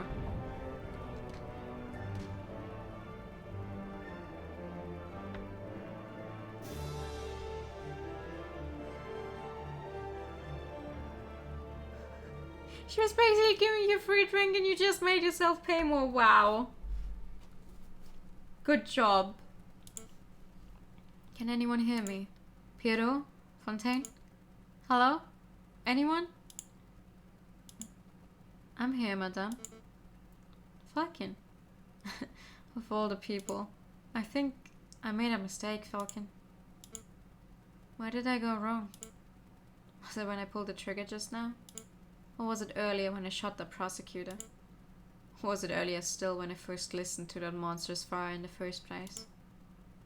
I've made a lot of mistakes. We've all made mistakes, madame. Most people's mistakes don't spark bloody revolutions. Can you move, madame? I don't think so. Give me a minute. I think I can clear some of this rubble. Oh, happy... On the 14th of February, happy Valentine's.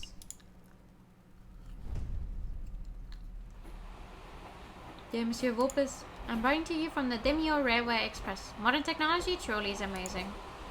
I've decided to take your advice and have gone on vacation until things settle down.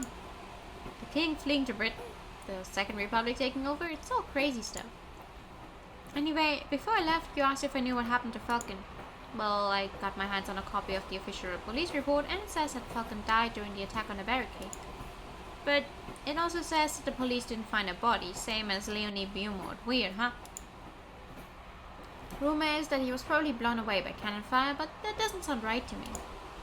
The Falcon I knew was tough and intuitive. I think he found a way to escape and survive. So, in my opinion, he's still out there. It's possible, isn't it? Anyway, I should wrap this letter up because I'm about to reach my stop, Vienna. I'll let you know how Mademoiselle Singe and her parents are doing. Maybe you should come pay a visit sometime. Send my regards to Mousy. I couldn't read the rest of that. P.S. I see a person selling Midi Rahmstrudel. What is it?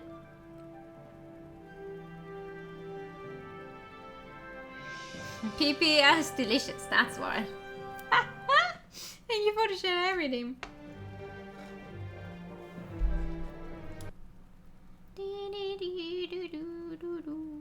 Huh.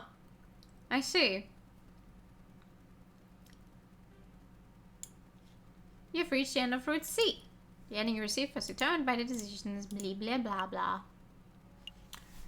Huh. Regards to Mousy from Sparson. Ah! Send my regards to Mousy, that makes sense. That's it. That was our last ending for Aviary Attorney.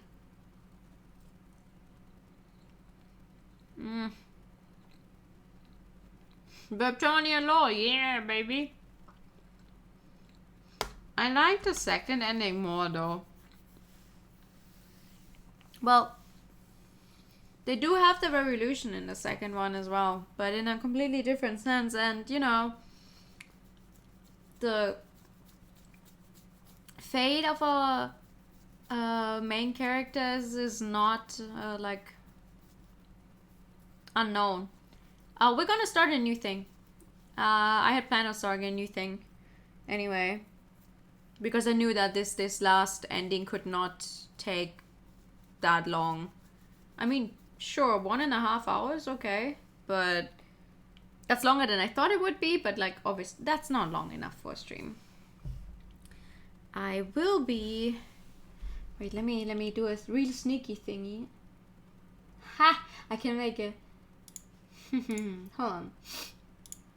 This is good, because this means I can just change all of this up. There we go. Where's my game? Because I already know what game I wanted to play. I expected half the time. Yeah, right? It was like, it's just one more ending. How long is it gonna be? Like, half an hour? An hour at most, because obviously I was doing some stuff in between. And I'm reading myself, so it's slow, blah, blah, blah. Hep. Ah, yes, a black screen, lovely. There we go. Don't birds have hollow bones? Maybe that's why those bones pop loudly during imposter check. No secretly bird person want to you can't hide the truth. Now, why would you say that?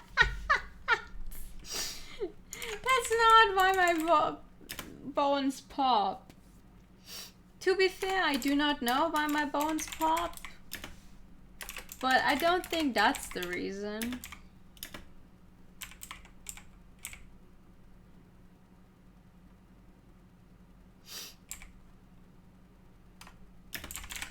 But alright. This is one of those games that stops its music once you tap out again. God damn it.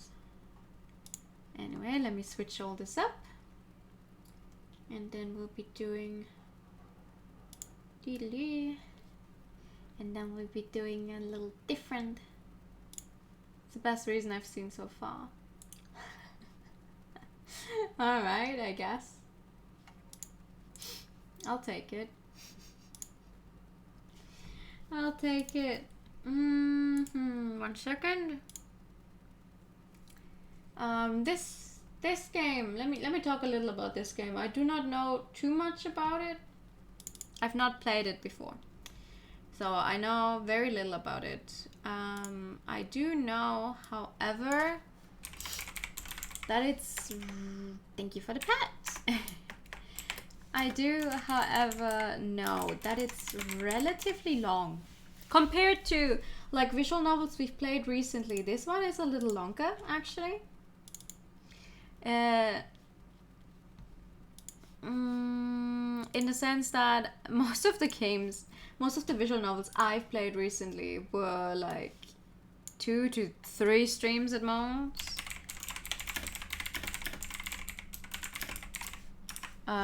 Because, like, I thought to myself, I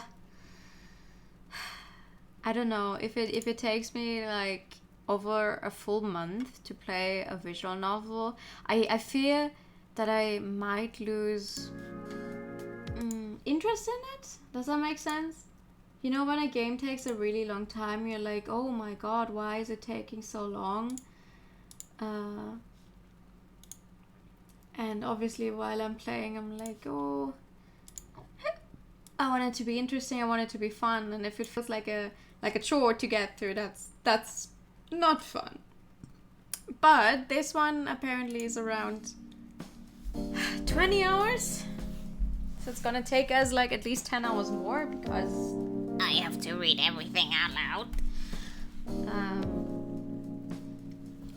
But I've had this one on my wish list for a really long time, surprisingly. I had it on my wish list for a really long time. The original, I think it's originally Chinese. Actually, I think it's a Chinese visual novel. always just seeing, oh, it's not translated, it's not gonna get translated ever. And then suddenly there was an English store page for it. It's a complete different listing. And this is the one I have now. But when it was on sale, I bought it sometime. I was like, oh, you know what? It is now translated. We'll see how good the translation is. And it's a mystery thingy. It's a little supernatural as well. So it fits right in. It's exactly my kind of thing. I hope to see what it's like. I hope the sound is okay. Like, I hope it's not too loud. The problem is just every time I tap out, I do not see how loud it is anymore, obviously, because it stops playing music. There's a free VN on Steam called Who's the Red Queen, inspired by the Hyrule Blossoms development. Oh, cool. Okay. Okay, I'll look that up after stream. I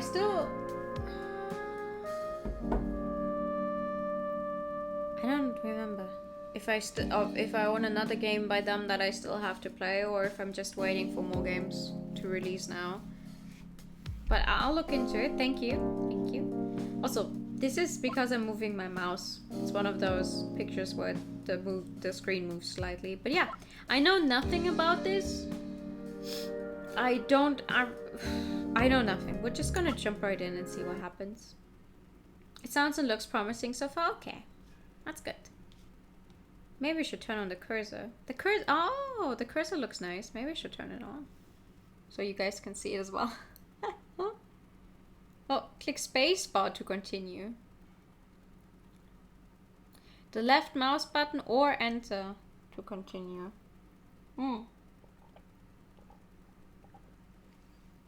Alright. Let me get...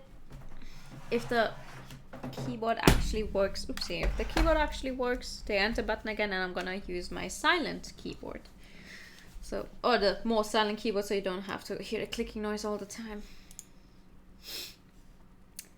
This game is purely fictional. All events, characters, and items depicted in this game are fictional, and a similarity to any person or actual event is coincidental and unintended.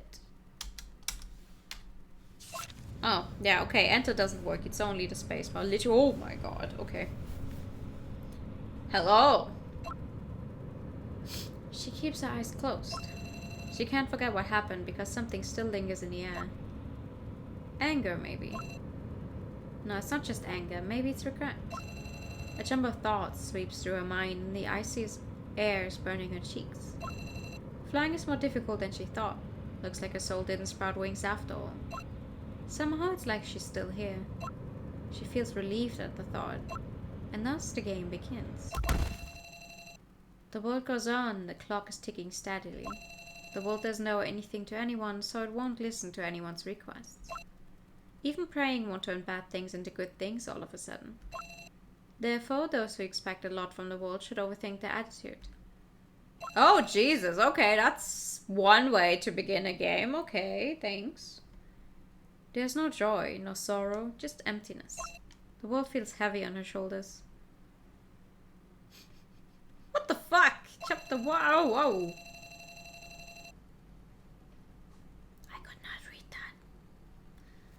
Long story short, we will focus all our energy on the preparations for this project.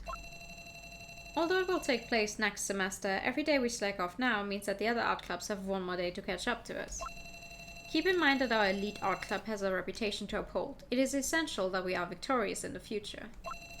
I know it's unusual for me to push you guys so hard, and I realize some of you might be uncomfortable with that. Think it over carefully. For your own good, I don't want any more incidents this year. That's all. Any questions? What about the materials? If we're going to do our paintings, the paint will be very expensive. Well, at least he gave a summary of the line you read. That won't be a problem. Your new classmate doesn't have any materials yet, does she? I prepared some for her. I saw her with some art supplies today. That's right, let her use her own supplies.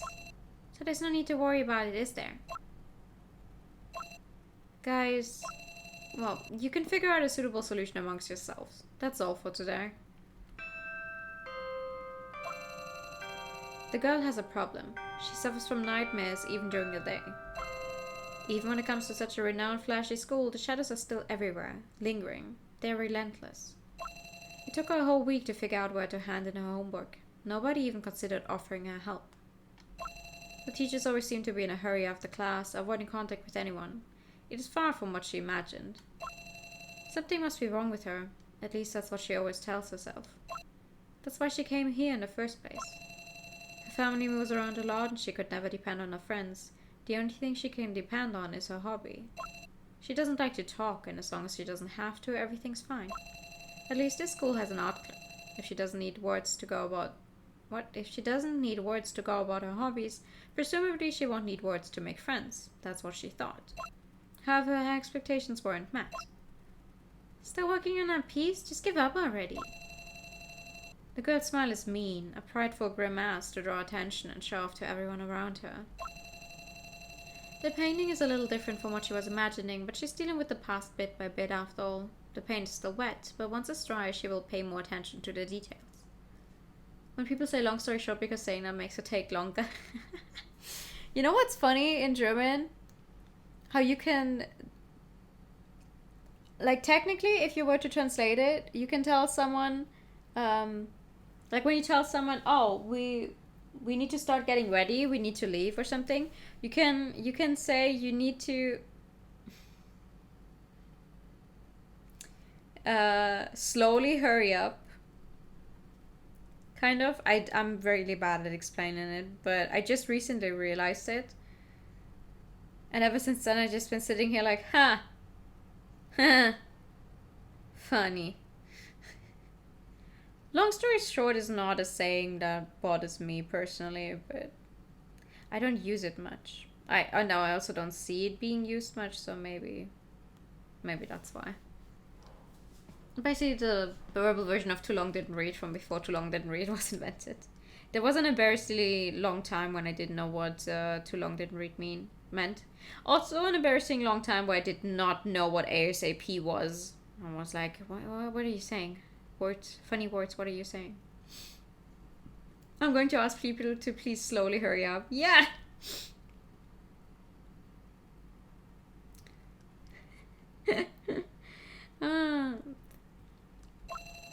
Come on, just leave it. You can't participate in the next event because you haven't done your part, understand?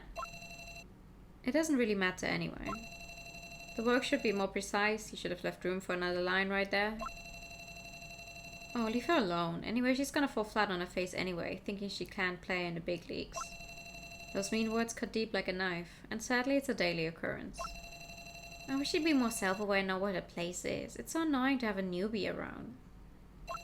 Come on, just let her sit there and rot. Just like a mushroom. Wow, you're new to the school and you're already getting bullied. Isn't that nice? Bye, remember what you're supposed to do. They switch off the lights as I leave, forgetting the fact that there's still someone in the room. We both like reading. Yeah, I do like reading, but... there's still a lot of stuff I do not know. Since there's only one window, the lighting in the art studio isn't exactly optimal. She doesn't feel like doing anything about it right now. Obviously, the fact that they forgot that she was in her room wasn't an accident. Gradually, everyone leaves the building and everything goes silent. Maybe mushrooms grow in silence, in isolation. She would prefer to be a mushroom right now. At least people aren't outright cruel to a mushroom. Oh, you would be surprised. They would probably not verbally abuse a mushroom, though. I don't think anyone would verbally abuse a mushroom. At most I would casually crush it with one foot. That outcome doesn't seem so bad. What an odd thought to cross her mind. In novels, students are confronted with events like this over and over again. The readers might laugh at the repetitiveness of the author's writing. However, not many people will continue laughing once events like that turn into a cruel reality for themselves. Only once... Oh, that's nice art. Oh, I like it. Can I... Oh, I thought maybe I could look at the entire thing. Hide? Yeah! That's cool. Only once did she manage to muster up the courage to speak out against the people ganging up on her, but it made no difference. She put up a wall around herself for her own protection, her very own glass prison, protecting her from the cruel outside world. The whole world is against her, at least that's how she feels. In the novel, there would be two potential scenarios for her: coming out of her shell and breaking the silence, or slowly but surely drowning in it. Hi! Good evening, yes! Isn't it? I like it. We just got started. And she obviously doesn't have the right kind of personality for the former. The broom and the dustpan are gone. She isn't surprised at the prank and just quietly closes the cabinet. The classroom is more cluttered than ever, and the crumpled up paper everywhere seems to be the trap that has been laid out for her today. She slowly picks up a piece of paper. Eventually, they run out of ideas. Even if this young girl tries to deal with her emotions, the malice of the past doesn't look like it will disappear in the future. Even if she struggles to deal with her grief, the pain is relentless, taking up 24 hours of every day. Even so, she doesn't give up. These guys are really... Should I turn on the lights? The shadows disappear and the room goes warm again. I figured you'd still be here. Let's go back together. Wait, who? Who is this? Who's helping us? Do we have a friend? The world goes on and the clock keeps ticking. The world doesn't know anything to anyone, so it won't listen to anyone's requests. Even praying won't turn bad things into good things all of a sudden. Therefore, those who expect a lot from the world should overthink their attitude. Maybe that's why the moth is drawn to the flame. What are you saying? What does any of this mean? Ooh! He looks... Yeah. He looks sexy in a rat kind of way.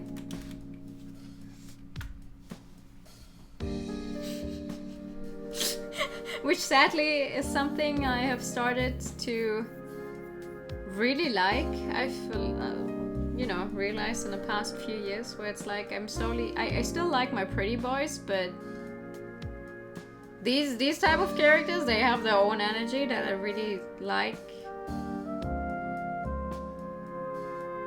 Also, I just realized it's a very subtle effect, but the light in the background is actually moving a little bit. It's not, now in the upper left, it's not a static light, but it's actually moving. That's cool. The music reminds you of Hotel Dusk, but it does, right? Same here. He looks sleep deprived. That's a mood. That's a mood. That one goes there, and this one... Okay, done. It doesn't really fit. Many people simply grab books, flip through them, and then put them back. Of course they don't check where the book originally was. This means everything's an unorganized mess, with different drawers and classifications thrown into one big, messy pile. I always put the books back where they belong. Making sure everything is put back in its original place is probably more difficult than just placing it in the first free space, you see. I also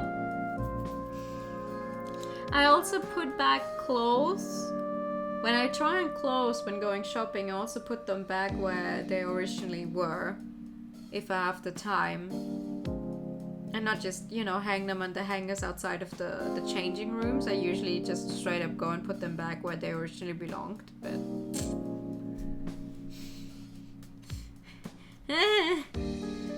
Alright, time for a break. There's no sense in asking too much of yourself. To be honest, I don't have a lot of confidence as a store manager, even though I've been doing this for the last 6 months. Thank you for the pat. I had my doubts at first, but whatever. Gotta earn money somehow. The land holds out for my blood.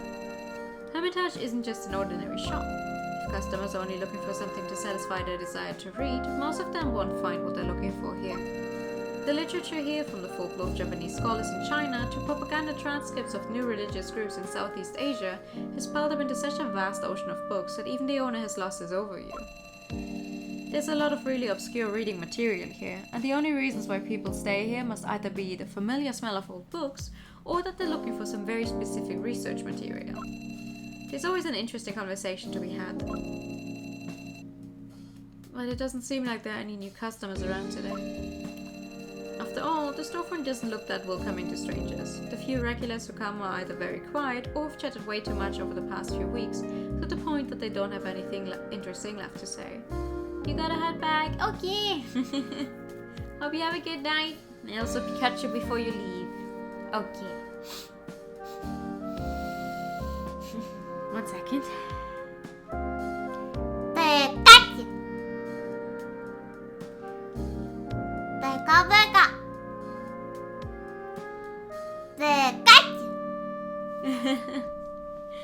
Have a good night, room.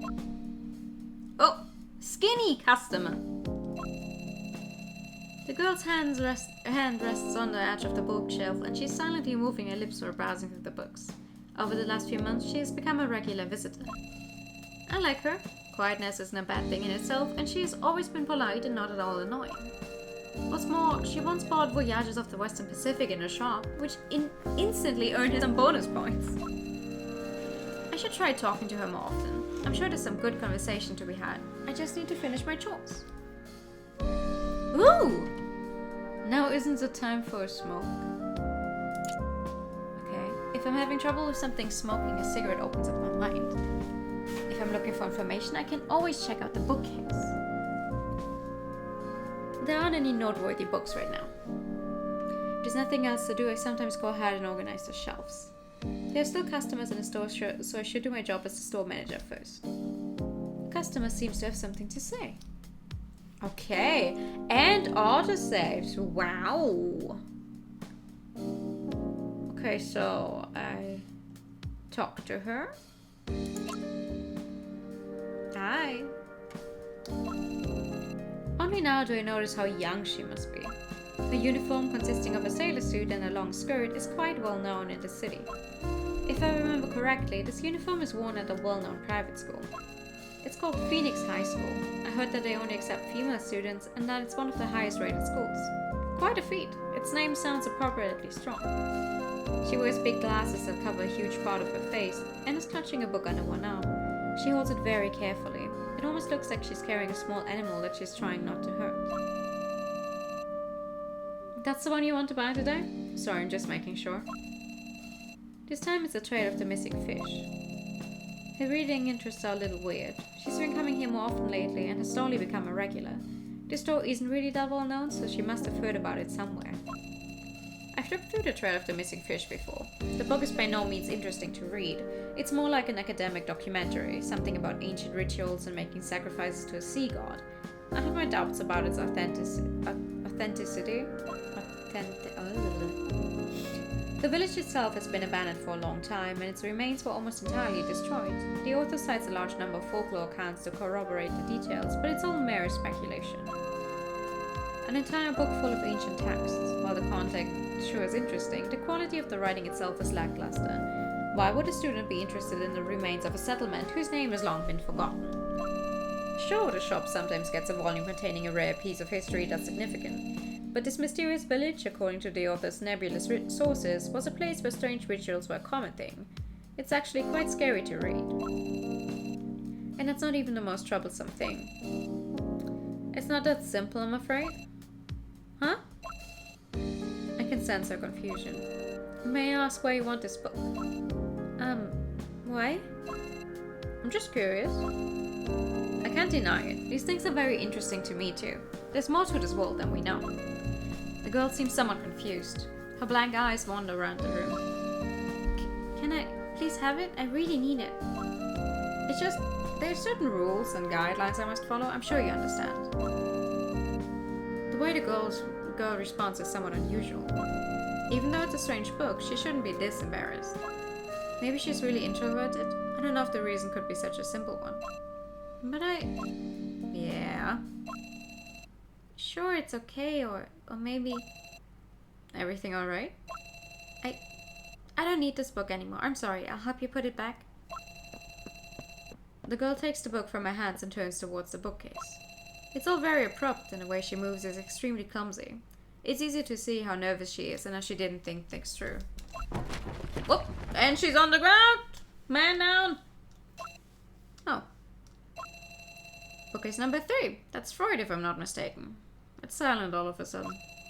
She's just lying there on the ground underneath a mountain of books. I can't even find the right words to describe the situation. All I can do is silently walk towards her in the literary battlefield. Sorry, I'm so sorry, My curiosity from a few minutes ago has been fully satisfied. Now she's acting like a woodpecker, keeping her head down and bowing repeatedly in apology. She looks like she's on the verge of tears. Less than half an hour, and we worry of someone just keeling over. Yeah, baby! Come on, help me clean up. We need to get some sense of order back. If the actual owner saw this, I'd be kicked out in an instant. Of course, really, I'm so sorry. The girl follows me and helps me pick up the books scattered all over the floor. Every time she picks up a book, she opens it and rifles through the pages carefully. After making sure the pages aren't damaged, she carefully blows away the dust before handing the books back to me. Her hands are trembling, and she's obviously scared and nervous. Doing this in silence is only going to make the atmosphere even more awkward. Time to find something to talk about to lighten things up a little. So, your name is Cecile, right? Why would you know her? Why would you know her name? Look, your student ID card. You must have dropped it when you fell. When did that happen? Relax, you're a regular here. I'm not angry because of a small accident, alright? Don't worry about it, really. Let's get back to topic. The book you want is a good one, sure. It's also very rare and valuable. I can see why someone your age would need it so badly. I can see why someone your age would need it so badly. I can't just sell such a precious book to someone so young, someone who still shows a lack of control, you know what I mean? The emphasis on being on can't sell. If you can convince me, I might consider lending it to you. I'll lend it to you and you'll bring it back once you finished it. But don't go telling people about it. I don't usually make exceptions. I don't want to have to lie to people and pass it off as a mistake should anyone find out I made an exception. This copy of The Trail of the Missing Fish is a folktale, and given that even this issue is at least 20 years old, I doubt the author was ever officially published during this time. When you fell? When you fell? Oh, listen, I think the translation for the game is not necessarily perfect, so if the writing is awkward in some points, we'll just ignore it, okay?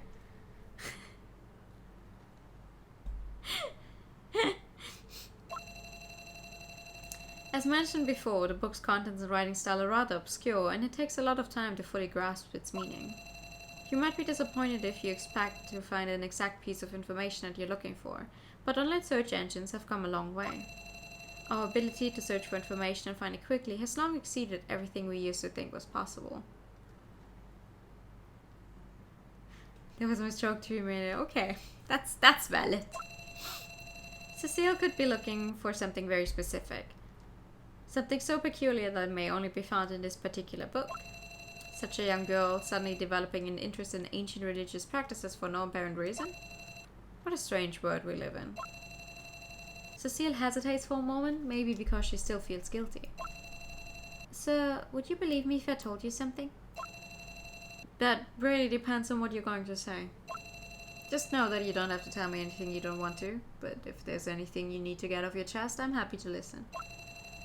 I can fully understand why you wouldn't want to talk to your classmates, and some things need to be talked about or they eat you up from inside. There was no intent to mock the game, it's just a funny turn in dialogue in my head. Okay, good! Bullseye. Her pale fingers clenched the book tightly. Recently, I've been having some very strange dreams. Oh. Most of them are horrifying, so I'm really scared. I dreamt of a gigantic fire rising from the sea, engulfing an entire island. Many small animals lived on that island, but they all disappeared in the blink of an eye, swallowed by the flames. There was no trace of them left after that. In another dream, I saw men dressed in ancient armor. They were fighting.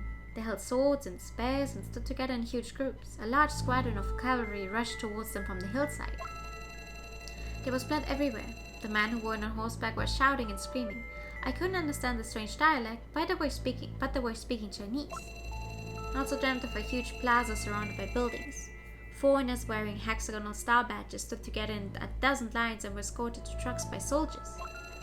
There were mothers in tears holding onto their babies. The soldiers showed no emotions. They knocked the cowering women to the ground with the rifles and then took the screaming babies. Before I started having these nightmares, I had only seen scenarios like that in book illustrations or on TV, but I also saw many things that I had never seen or heard about before. These aren't ordinary dreams, and I can't seem to forget about them. I remember them all vividly. I'm sorry, I'm not very good at describing how I feel, she says after giving us a monologue of at least 7 text boxes. Did it all seem way too real? Cecile nods. They don't seem like normal dreams. Why would I have visions of such things when I don't even have that good of an imagination? I tried to write it all down. If there are realistic details that I couldn't actually know about, that would be all the proof I need. I see. So this time you had a dream about traditional native festivals. You wrote down what they were doing in your dream, and now you're looking for information that might give you some clues. To be honest, old literature as specific as this is both hard to find and hard to understand. Even harder without having some prior knowledge about it. There was a group of natives dressed in rags dancing around an 8-legged fish made of straw. They spilled yellow wine on a straw heap and smeared blood on a child's lips. They were chanting a strange song that I didn't understand. I had no idea what they were singing at first because I'm not very familiar with that Cantonese dialect. But things became much clearer when I found out about the book. About the book? Why did my voice go that high? Cecile concludes a train of thought with a slight sigh. Nearly all of the customers who come to Hermitage to buy books have a story. But to be honest, this situation is a little more complicated. The human brain has many different ways of painting pictures in our minds, dreaming being the most common one. However, for most dreams there's a logical explanation. Once we drift into supernatural territory, that's when people get scared. But that's not the most pressing issue right now. I can't help but look back at her. Cecile is afraid of making eye contact, but she manages to raise her hat to convey how sincere she is with her eyes. She isn't being completely sincere though. A half-truth is still a lie. I don't know if she realizes that. I'm not angry. I can't blame her. In the face of uncertainty, she doesn't know who to trust and is extremely confused. Every situation is unique. For better or worse, I've accumulated some experience dealing with strange situations like this one. Going on like this will only lead to us running in circles. I need to find the right words, something a girl in her position can relate to. Now's the time to choose. Oh, be straightforward. Oh God. Oh no. What?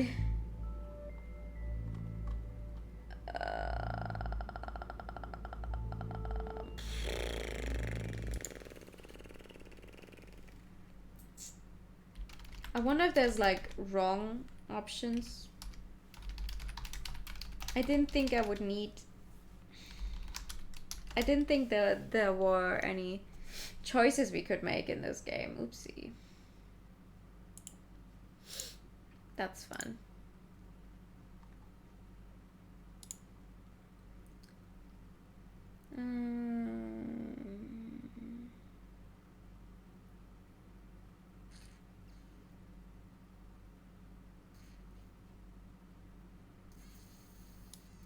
I guess it doesn't matter what we say. We can just do whatever we want. Okay.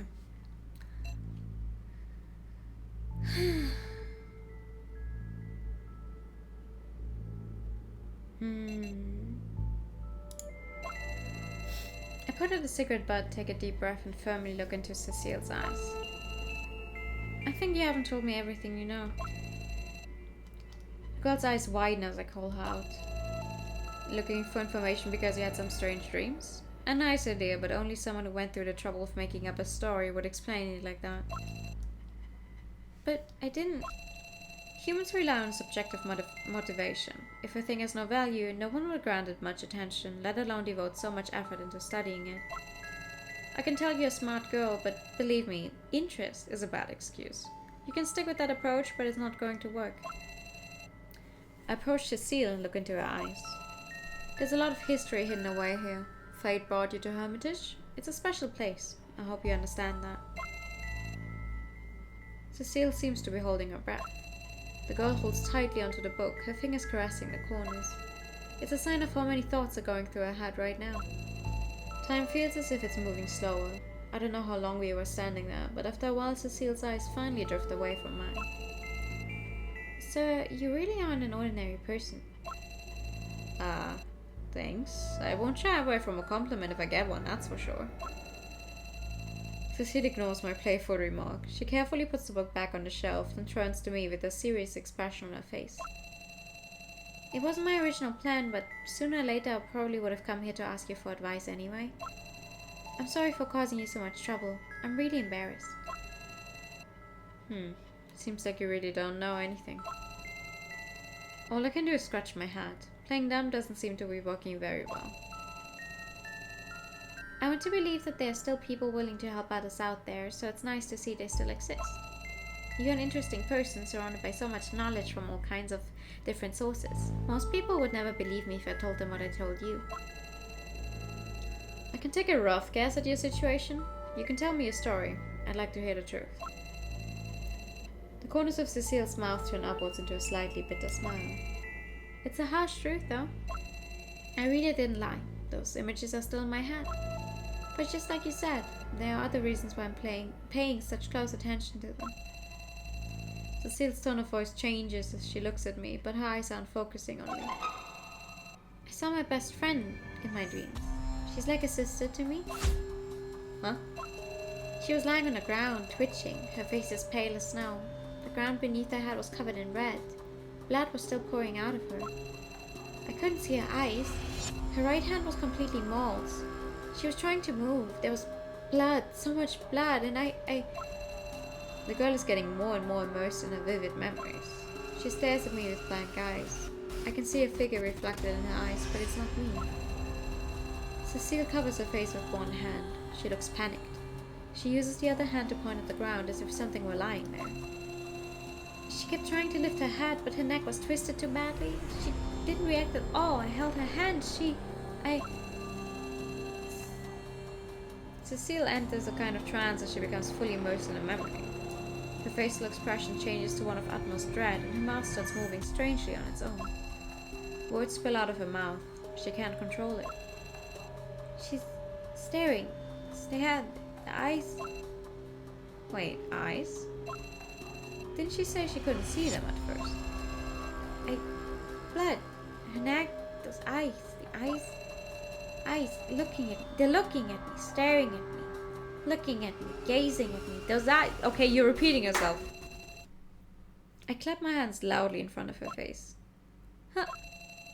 She sits there with her arms wrapped around herself, shaking, frightened.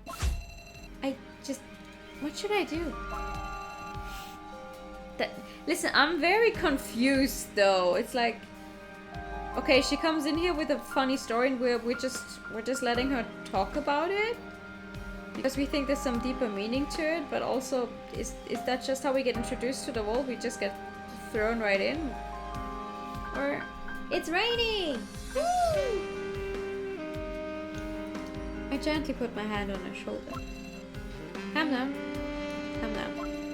So, basically, this vision made you worry about your friend's well-being. Cecile nods. I can't bear the thought of her like that. It's so horrible. I'm really scared. The more I remember, the more I... Cecile leans against the edge of the bookshelf, her arms around her knees. So you decided to look for information on visions and hallucinations. You're trying to gain further knowledge about them, trying to figure out how much of what you're experiencing is connected to reality. No response this time, but the answer's clear. This is starting to get troublesome. Will you help me? Cecile looks up, a worried expression on her face. Her eyes are slightly red and swollen from holding back her tears. She looks so troubled. I can't leave her alone with this burden. So your interest was in fact genuine. The book, I thought maybe I... Okay, take it easy. I won't leave you on your own. On your own. However, if you really want me to help you, I need more information, some more details to work with. Who exactly is this friend who's like a sister to you? What's your relationship with her? Can you pinpoint where and when the vision takes place? More importantly, what exactly are these hallucinations? I know the situation is serious, but I still need to grasp the basic concept of it all, or I won't be able to help you. You're right, I'll tell you. Actually, I often get bullied at school. I don't have any friends there, and they often pick on me in groups. They all think I don't deserve to be going to the same school as them. They want to force me to leave. They don't talk to me, they steal my books, or pour water in my desk drawer.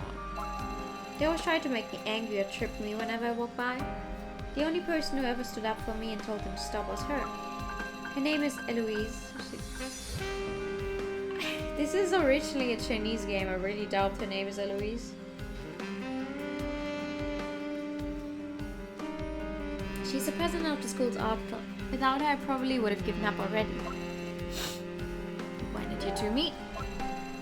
Around the middle of September this year. Interesting. From what you told me so far, I would have thought you'd known each other for years.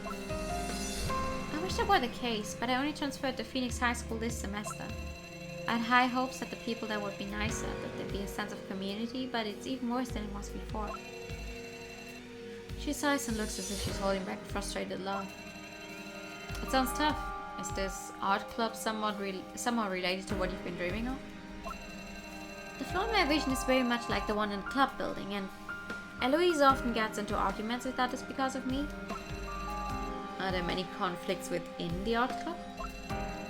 The situation between her and the others is very tense, even though she's the student representative. Don't the teachers have anything to say about all that? I mean, things that could reflect negatively on them too. Truth be told, the teachers are more worried about the art competition. The preparations for that have their full attention. The what now? It's an art competition called the Yukai Cup. It's prestigious and the level of talent is very high. It's serious business. I don't really know too much about those kinds of things. What can you win? Prize money? No, nothing like that. Honestly, for me, it's not even that big a deal, but I've only been around a few months, many of the others multiple years. The pride is on the line when it comes to facing off against students from other schools. So it's about honor. Every February, the Yukai Cup is the only thing anybody talks about at Phoenix High. We always score well in the competition. Sounds very persistent if you ask me. They work so hard to prepare that they're all stressed out. The atmosphere becomes unbearable, and the art club turns into an emotional powder keg. So it's a regular occurrence. Just like me, Eloise doesn't have much of a presence outside the art club. Considering her calm personality, it's hard to imagine her taking the initiative and start a fight with anyone else. That makes her visions even more strange. There's no plausible explanation for it. I would like to just write them off as simple nightmares, I really would, but I'm convinced that there's more to it. Yes, I understand that now. It really makes me wonder. Like I said before, I see a lot of things in these dreams. Although I don't think see is the right word to describe it. I can see, hear, and touch everything. It's as if I don't even exist, I'm actually part of it all. That doesn't really add up to what you said before. Could you explain it again? How do you mean that? I'm not very good at explaining it. Don't worry, just tell me about how you felt when it first happened. What was the first thing that went through your mind? Sophia thinks it over and opens her mouth to say something, but then shuts it again. She stays silent for almost a whole minute. Well, I think I was flying? Flying? So it feels as if you're flying through the air? No, it feels like flying, but I don't have any sense of self. I can observe everything from above, but my perspective certainly isn't from heaven. The only reason I say it that way is so I can describe it somehow. Last time I saw the city's famous riverside viewing platform. A group of panicked people came running from the north right towards the people on the viewing platform. Lucky, security guards were nearby to handle the situation and prevent a mass panic. People were shaking up and looked like they'd seen a ghost. They looked really frightened. All the same, they were such a small group that they were lost in a gigantic crowd of people. Hardly anyone noticed the uproar, and on the other side of the viewing platform, everyone simply carried on as usual. It's really scary how you can feel isolated and unsafe even when you're out in public and surrounded by so many people. Afterwards, I went to take a look at the place of my own. The surrounding streets and buildings were all familiar to me. They were just like in a dream. Even the street signs were the same. It's hard to imagine now without having seen it for yourself. I've seen bizarre scenarios play out in my mind before, but until the visions of my friend, I never thought about actively researching what I'd seen. I often lose track of time when I have those visions. I have no sense of self, no Cecile. It's just one big blur of everything. Cecile describes the situation as if it were a good thing. It's a surprise. I'm surprised she isn't I'm surprised she isn't smiling with her. With how happy she sounds. Oh my god, I can't read anymore. However, as soon as my focus shifts, I quickly lose the state of mind. The same as with the real room. By the time I start to question whether or not I'm myself, I'm already in a more conscious state, and it's only a matter of time before I return to reality. Well, at least you return to your senses at some point. A dream that can even put the fact in question is more than bizarre. Even if I wanted to oh my god, 1 second.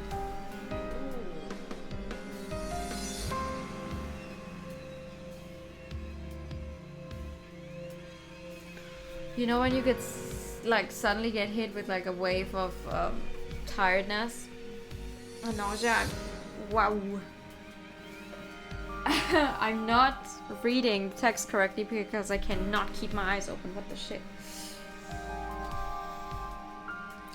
Even if I wanted help from someone, I'd have a hard time explaining it to them. I really appreciate you taking the time to listen to me. I'm very grateful. She goes ahead and already sounds less tense. Talking is really important. I've never been very sociable. Too awkward, I guess. But I see where you're coming from. Anyway, I just want you to understand what I see. After all, if my friend is really in danger, I need to find a way to help her. Do you think I'm naive for wanting to find out whether my dreams are real or not? Of course not. In fact, you being so calm right now is remarkable. Let's take a small break. Do you want another cup of coffee? What do you mean another? When did you give her first cup? Hey?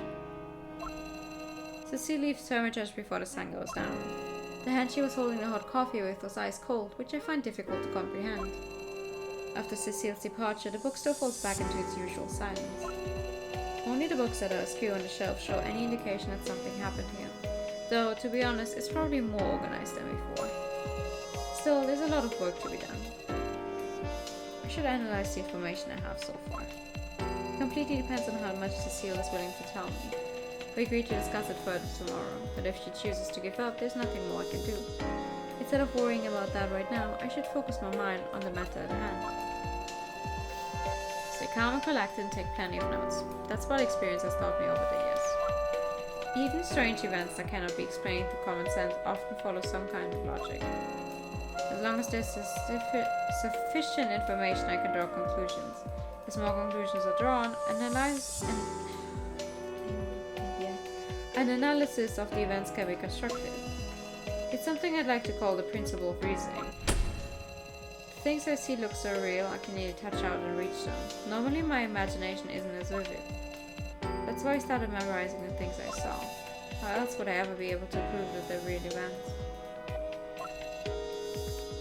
You can't, because you can't show your memories in a proof of court. But okay. Presumed reasoning. I write down a question. Although her idea sounds somewhat naive, there's nothing inherently wrong with it.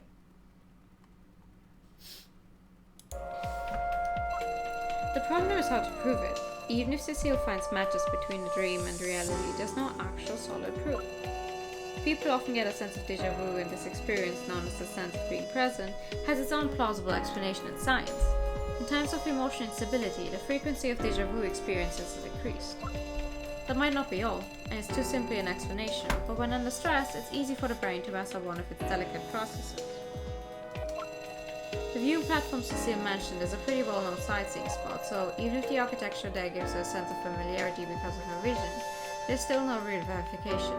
Past memories can often interfere subconsciously with the conclusion.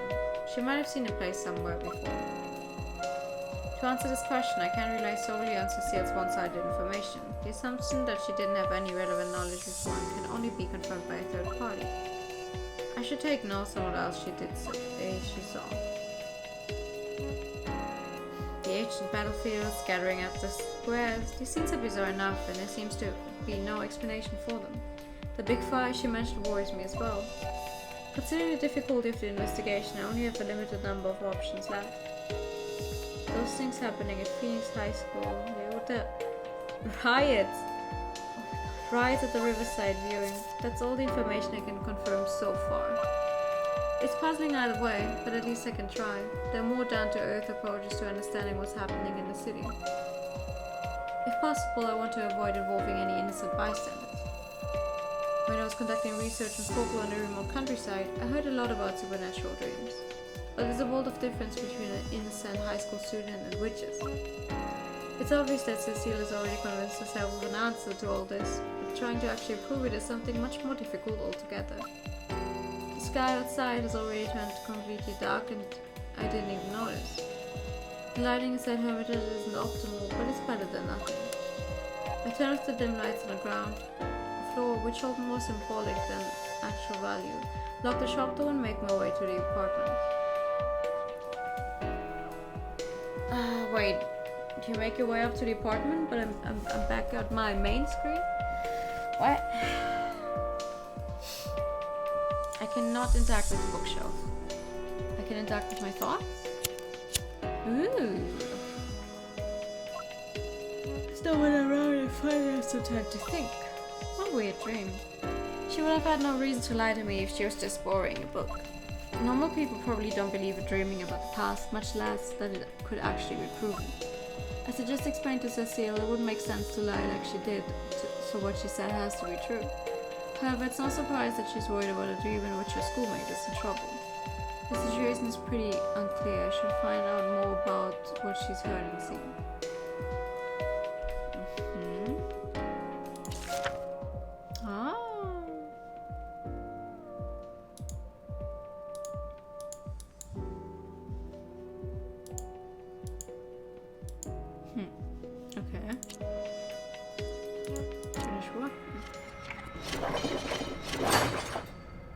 Why is this clock going backwards?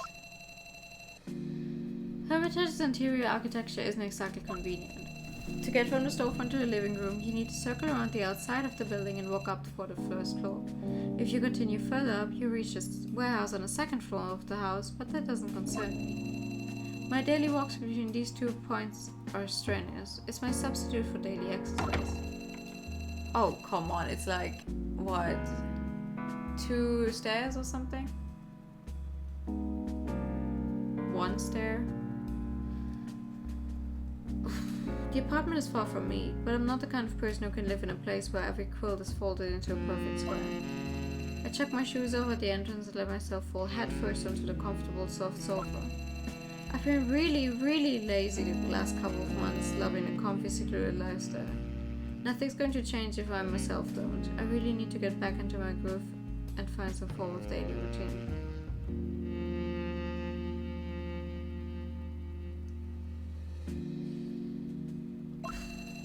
Unfortunately, I don't get paid for doing overtime. I could start by taking notes throughout the day. Maybe it'll help me collect my thoughts and get me back on track. Every event has its own origin, cause, and effect. The terrible scene at Cecile saw is undoubtedly related to the school. I need to investigate further on this basis. This computer is quite old, so you can't do anything with it except access the internet. Some topics can start a lot of rumors that need to be watched. I mean, just being able to look at the internet is pretty good already, though, no?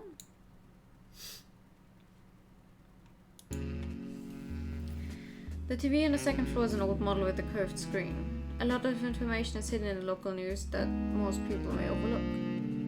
I can't rest now. There's no time to waste. Oh my god, brain, please.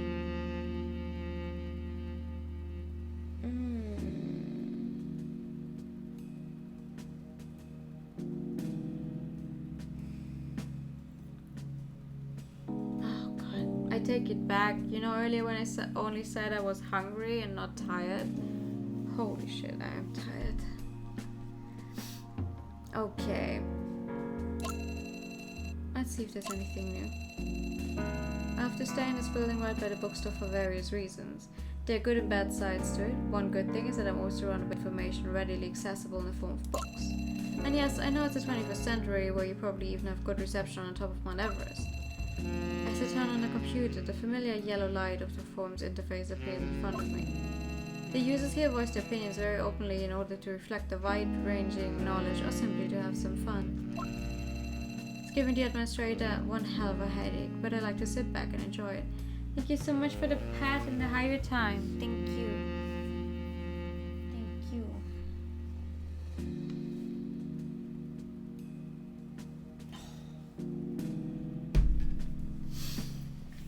Oh, I don't know what it is right now. It's not even that late yet. It's not even 9 yet. And my eyes are straight up just falling closed. I'm like, holy shit, hello?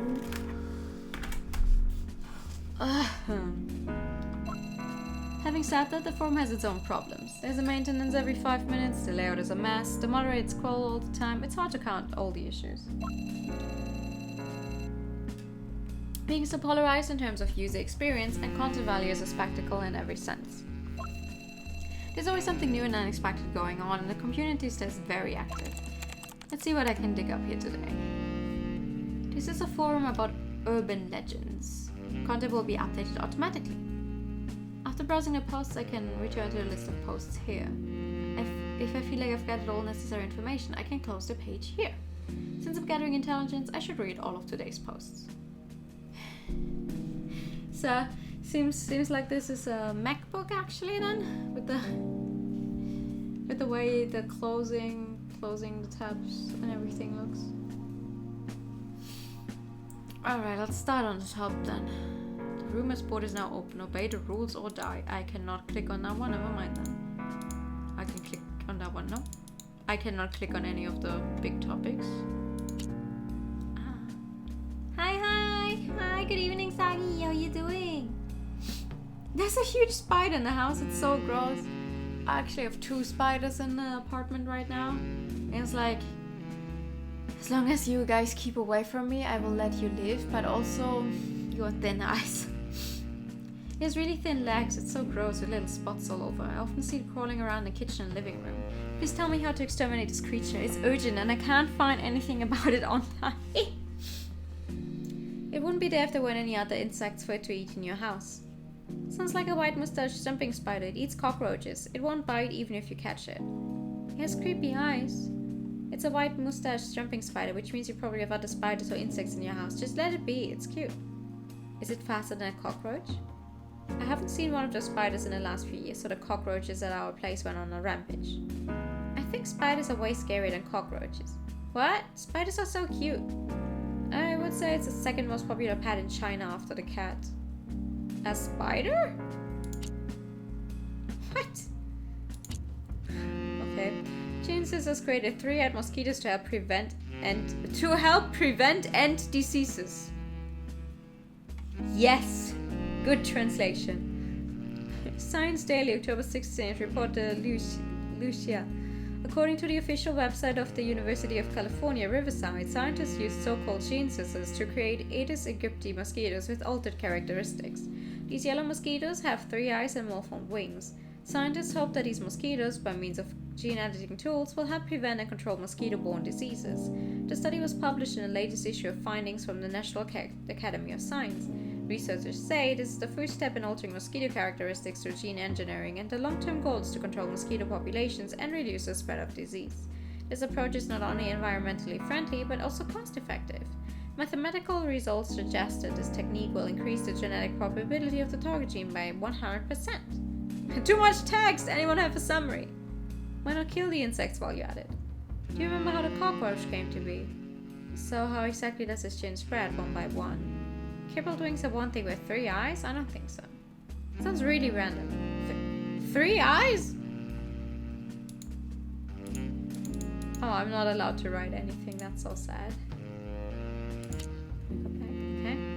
14-year-old Russian model dies suddenly. Autopsy indicates poisoning. A murder case. It has nothing to do with the current situation, but I should keep an eye on it nevertheless. Okay. According to an article in The Sun from the 14-year-old Russian model Vlada Chuba died suddenly in Sindhu last month. Initially, this was thought to be due to fatigue, meningitis, or sepsis, but the autopsy report indicated that Vlada may have been poisoned during her 3-month trip to China. After her body was returned to Russia, the preliminary results showed traces of a mysterious biological poison in her system. Russian media quoted law enforcement sources. Vlada may have been bitten by a deadly poisonous insect, she may have eaten something, or she may have been poisoned on purpose. Last month, the Russian Investigative Committee, RSC, initiated a criminal procedure in connection with her death. That's probably a Russian hacker, who gave her a virus physically. What deadly insect in the south can kill with a single bite? Is this about a good-looking girl again? Didn't they say it was meningitis last time? How did it turn into poisoning again? Maybe weight loss and substance abuse? Many supermodels die of liver and kidney failure. A beautiful model was poisoned while out in a big city. That isn't too much of a surprise to me. Could have been a tick bite. I read somewhere else that it looks like the cause of death was organ failure. A tick. Wonder if they can find out where it came from. I like all the usernames. Vampire, Disconnected, Introduction, Wild LED, Baboon. Just straight up Victor. Alright, Victor. What was the original chime of the clock tower called? Oh, this means something. This is probably what they call finding the light in the darkness. I didn't realize it before. After I arrived in the city, I found shelter at a local bookstore. The shrine's famous viewing point was breathtaking beyond belief. I'm sorry, what? What does a book... What? What does a clock tower have to do with our case?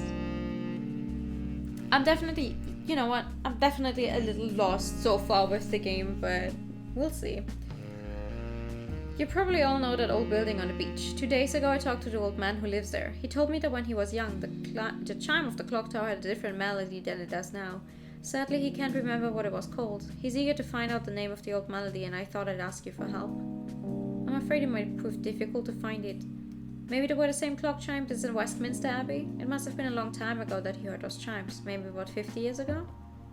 Wasn't it changed again in the 90s, only to be changed back to the current melody? Answer to Supercell. They changed it in the 80s, only to change it back again afterwards. The Queen of England visited Malta back then, so they wanted to play the Westminster tune for her. So why did it change it back later? I don't think the current melody is as good as that one. Okay. Cool. Looks like it's time for the news. After a series of boring news, I hear something interesting. Do you? Oh. Next up is a follow-up to the Sky Pit incident. On the 13th of March at 3 AM, a road collapsed in downtown Malta.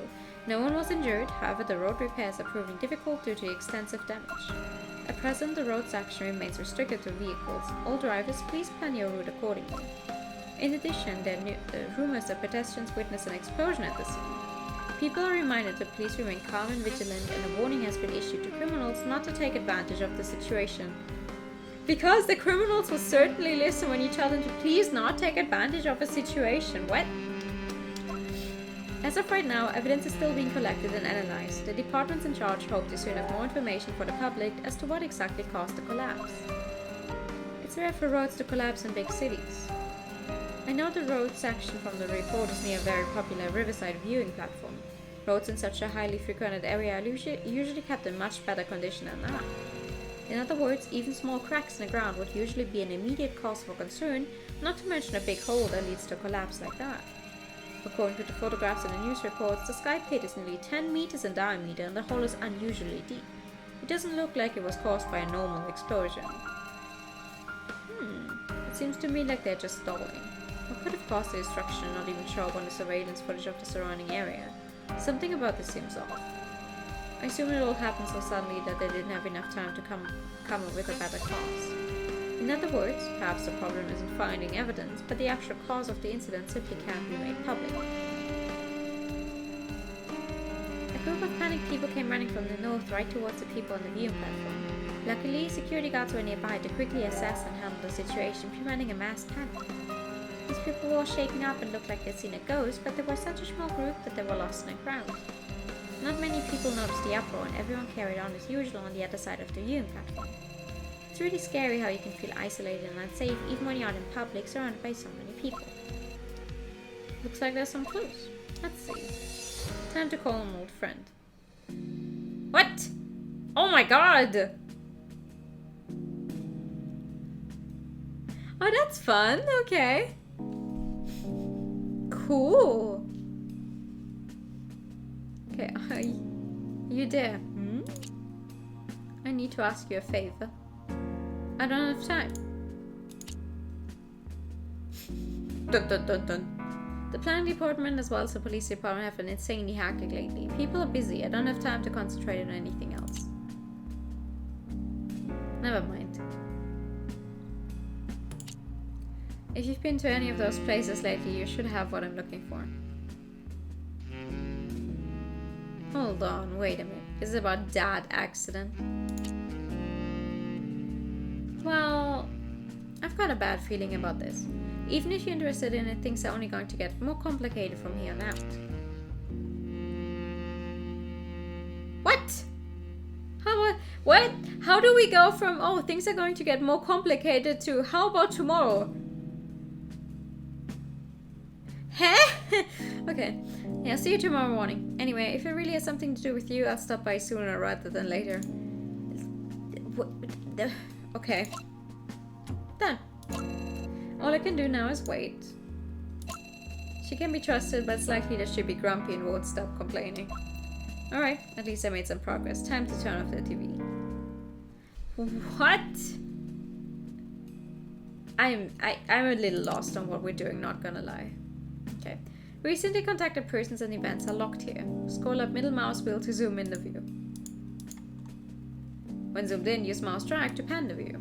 Please click a photo to view the character's details or recall an event. Scroll down middle mouse wheel to return to the overview. Aha. Age 16, female, high school student, place of birth language. Sanity status question mark. Okay.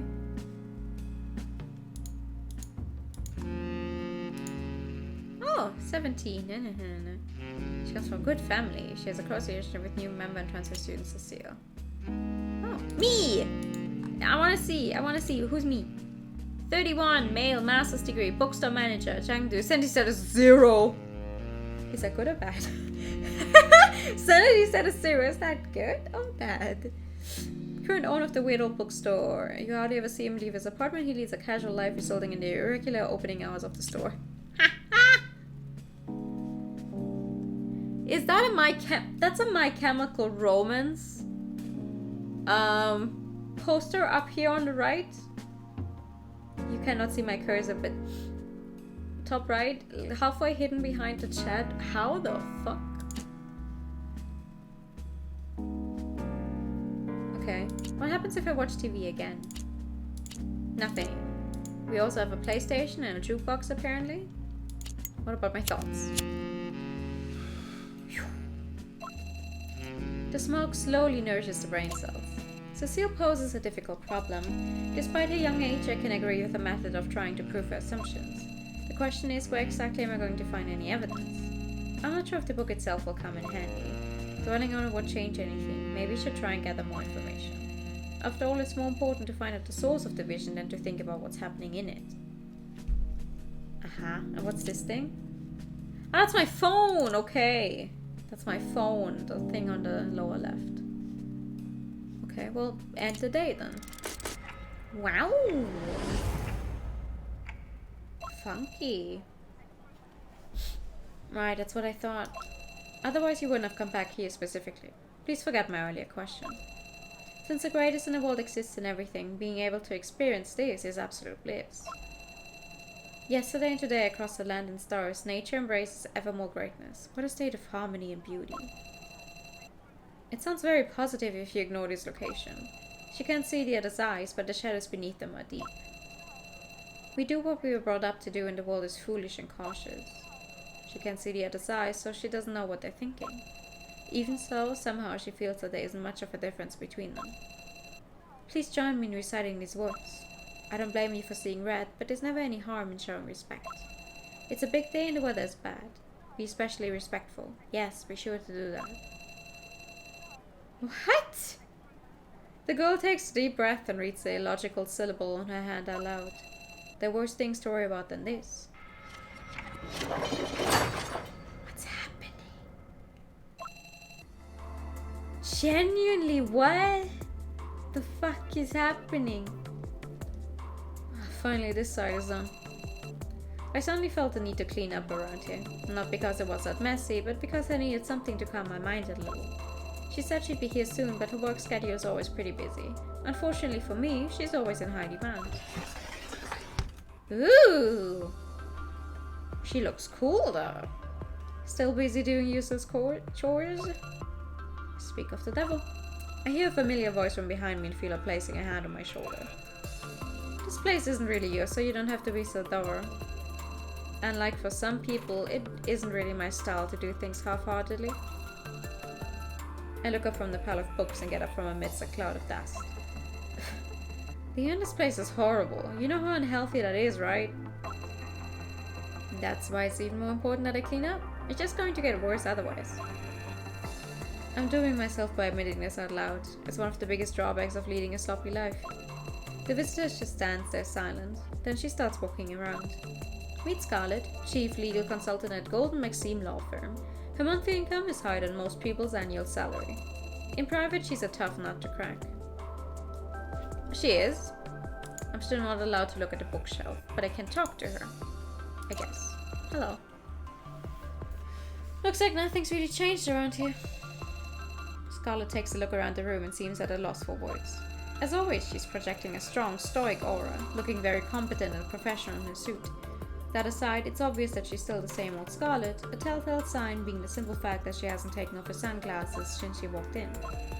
The bookcase is in the back area on the ground floor, lit up by a table lamp, so that you can actually see your hand when you hold it out in front of your eyes.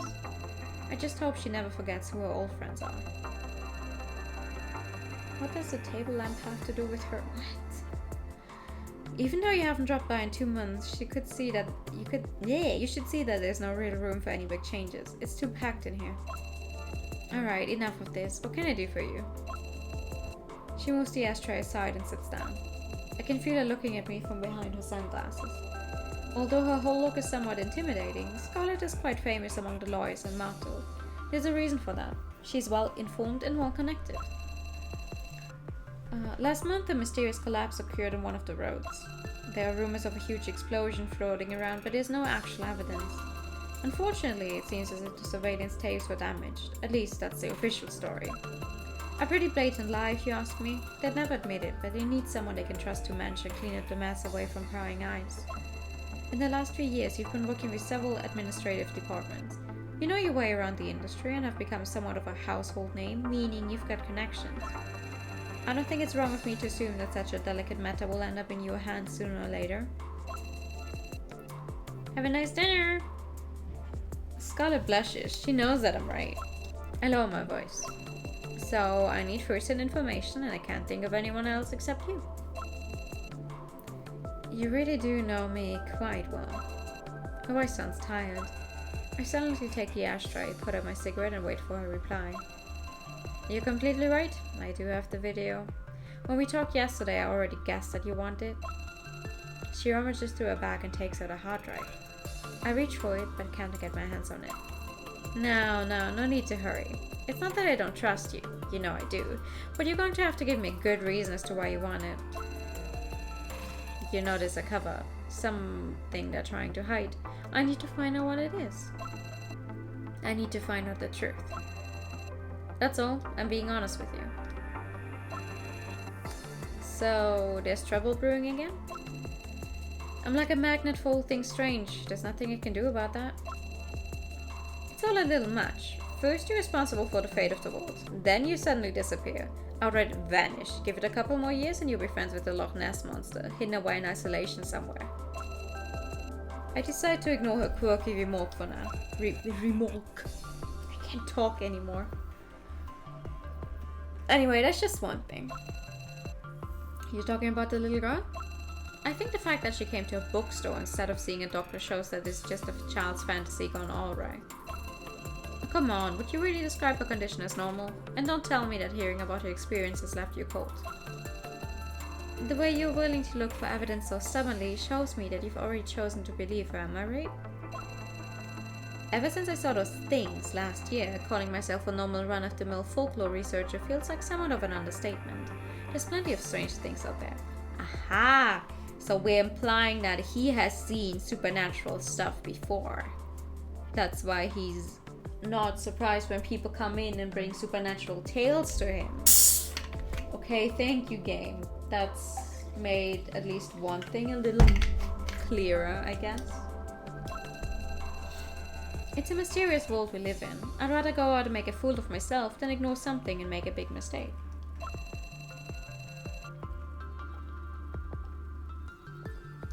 Scarlet bows her head deep in thought, unconsciously fiddling around with her collar. Well, at first, I thought...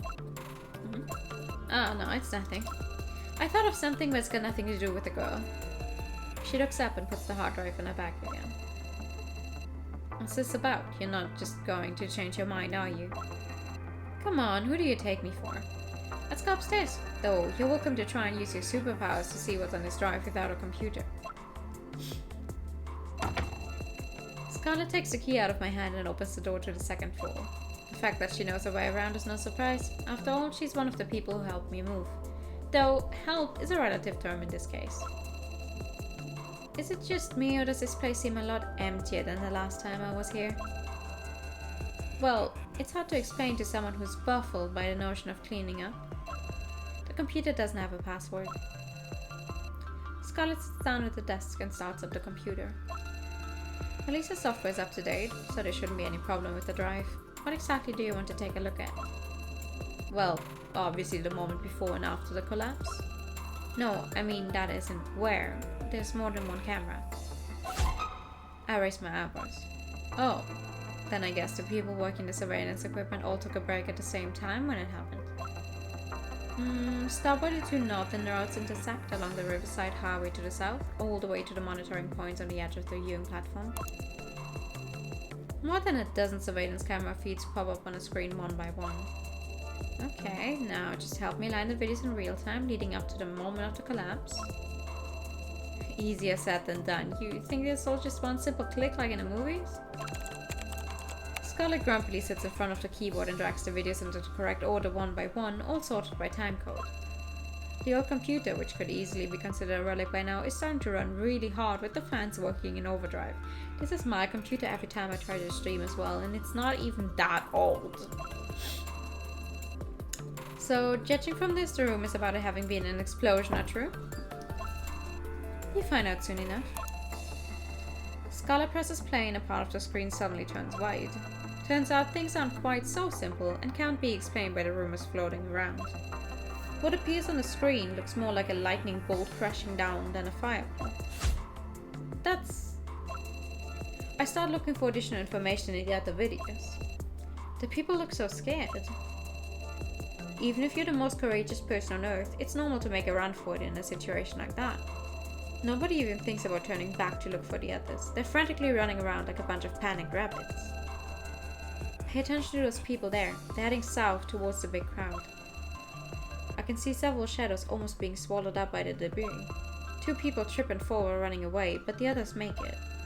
In the final surveillance scene, several men in police uniforms can be seen, keeping the people away from the crowd.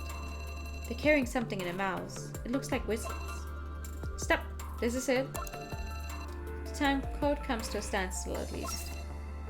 14:58 and 18 seconds. Yeah, this has got to be it. I turn off the computer to stop the annoying noise of the fan. Nice to hear you found something. Mind sharing it with the class? Yeah, that's what I'd like to know as well. What's so special about that point in time? It's just a guess, a suspicion. Let me get your thoughts on it. Scarlet nods eagerly and without hesitation. Even though we've been separated for a long time, we still have a tacit understanding. Even during the most difficult times, our approach has always been the same, and it always works. I take out my notebook to check the information I've gathered so far. Cecile wanted to make sure she wasn't seeing any real events in her dreams. However, she would never be able to find concrete evidence on her own. Nevertheless, there was a certain detail in the dream Cecile described to me that she couldn't have known in advance, I'm sure of that. The information Scarlet gave to me confirmed that it happened in reality.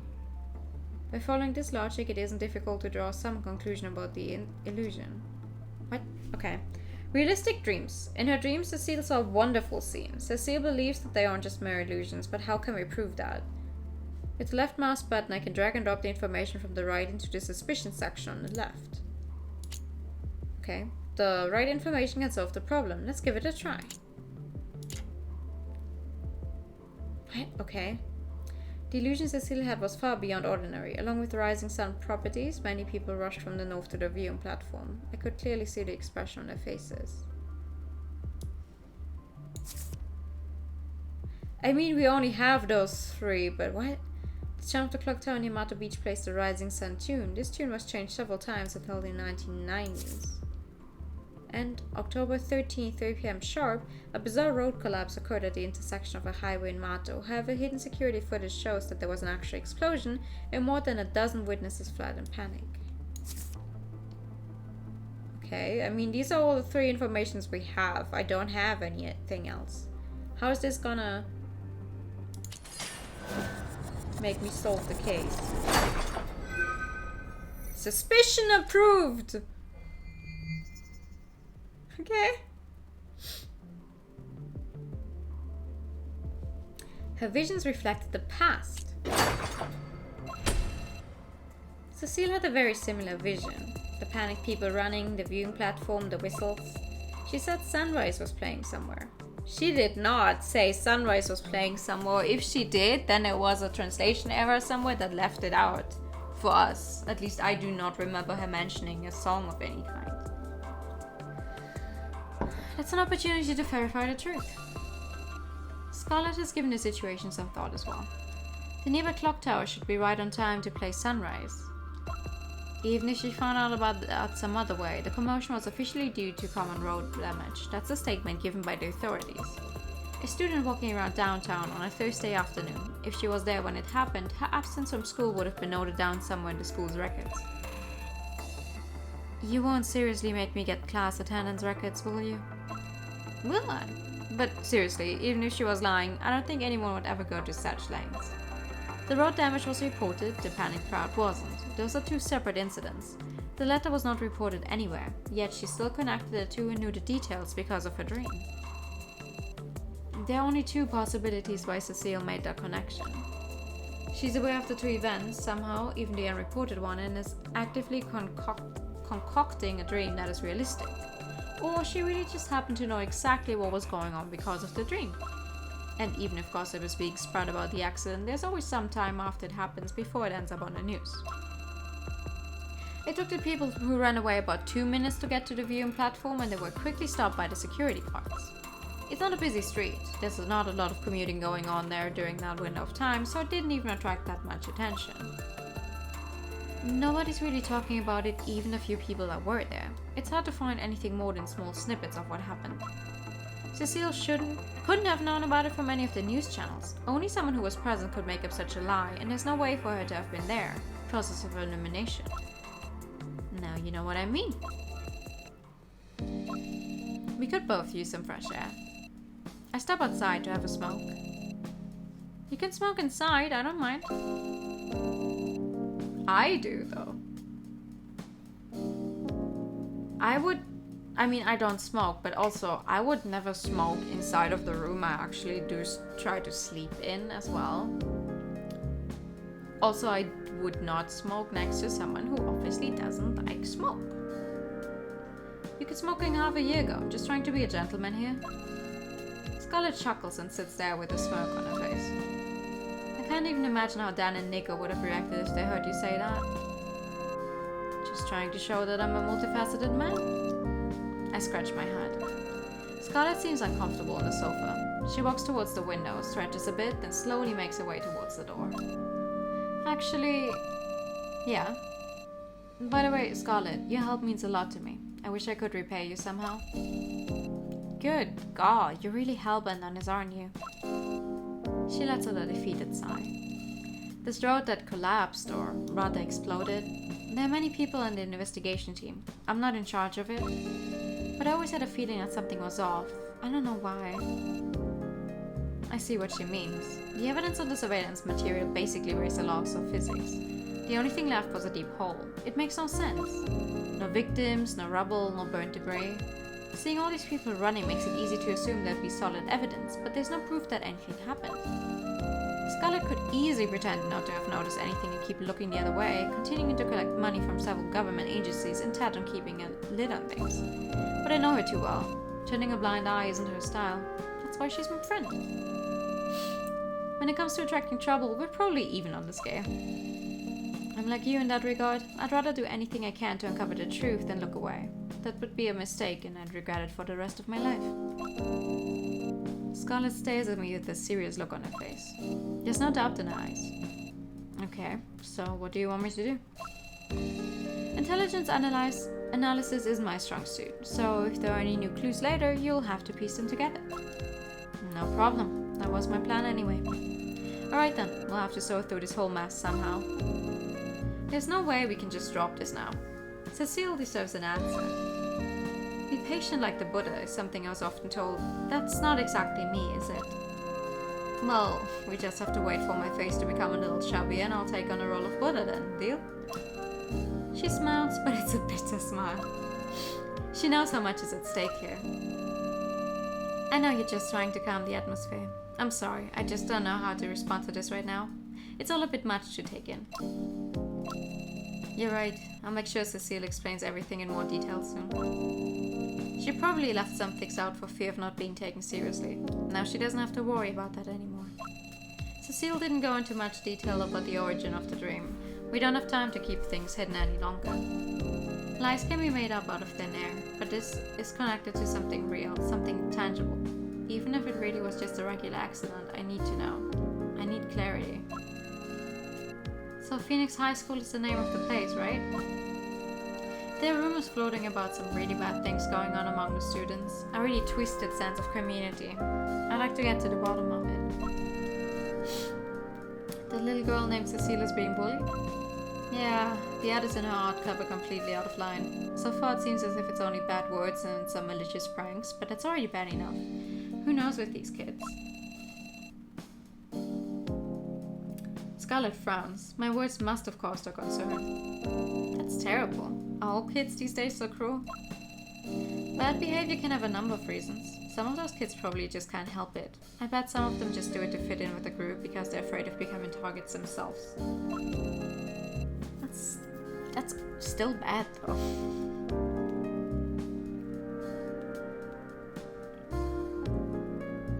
I understand that, so let's do some digging, shall we? If possible, I'd really appreciate if you didn't get us into any legal trouble. Oh, come on, I'm a professional and you know it. Scarlet picks up her leather bag and steps out of the door. The sun shines down on her and she carefully readjusts her sunglasses, like a model looking for the perfect shot.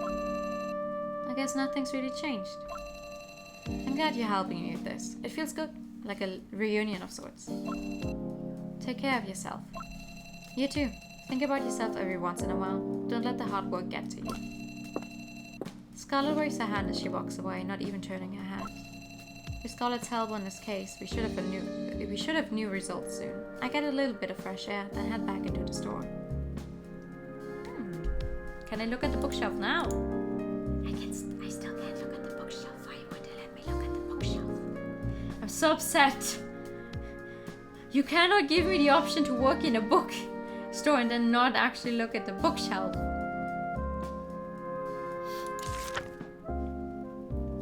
Okay. These are the quest files. Chapter 1 a day. What about my thoughts?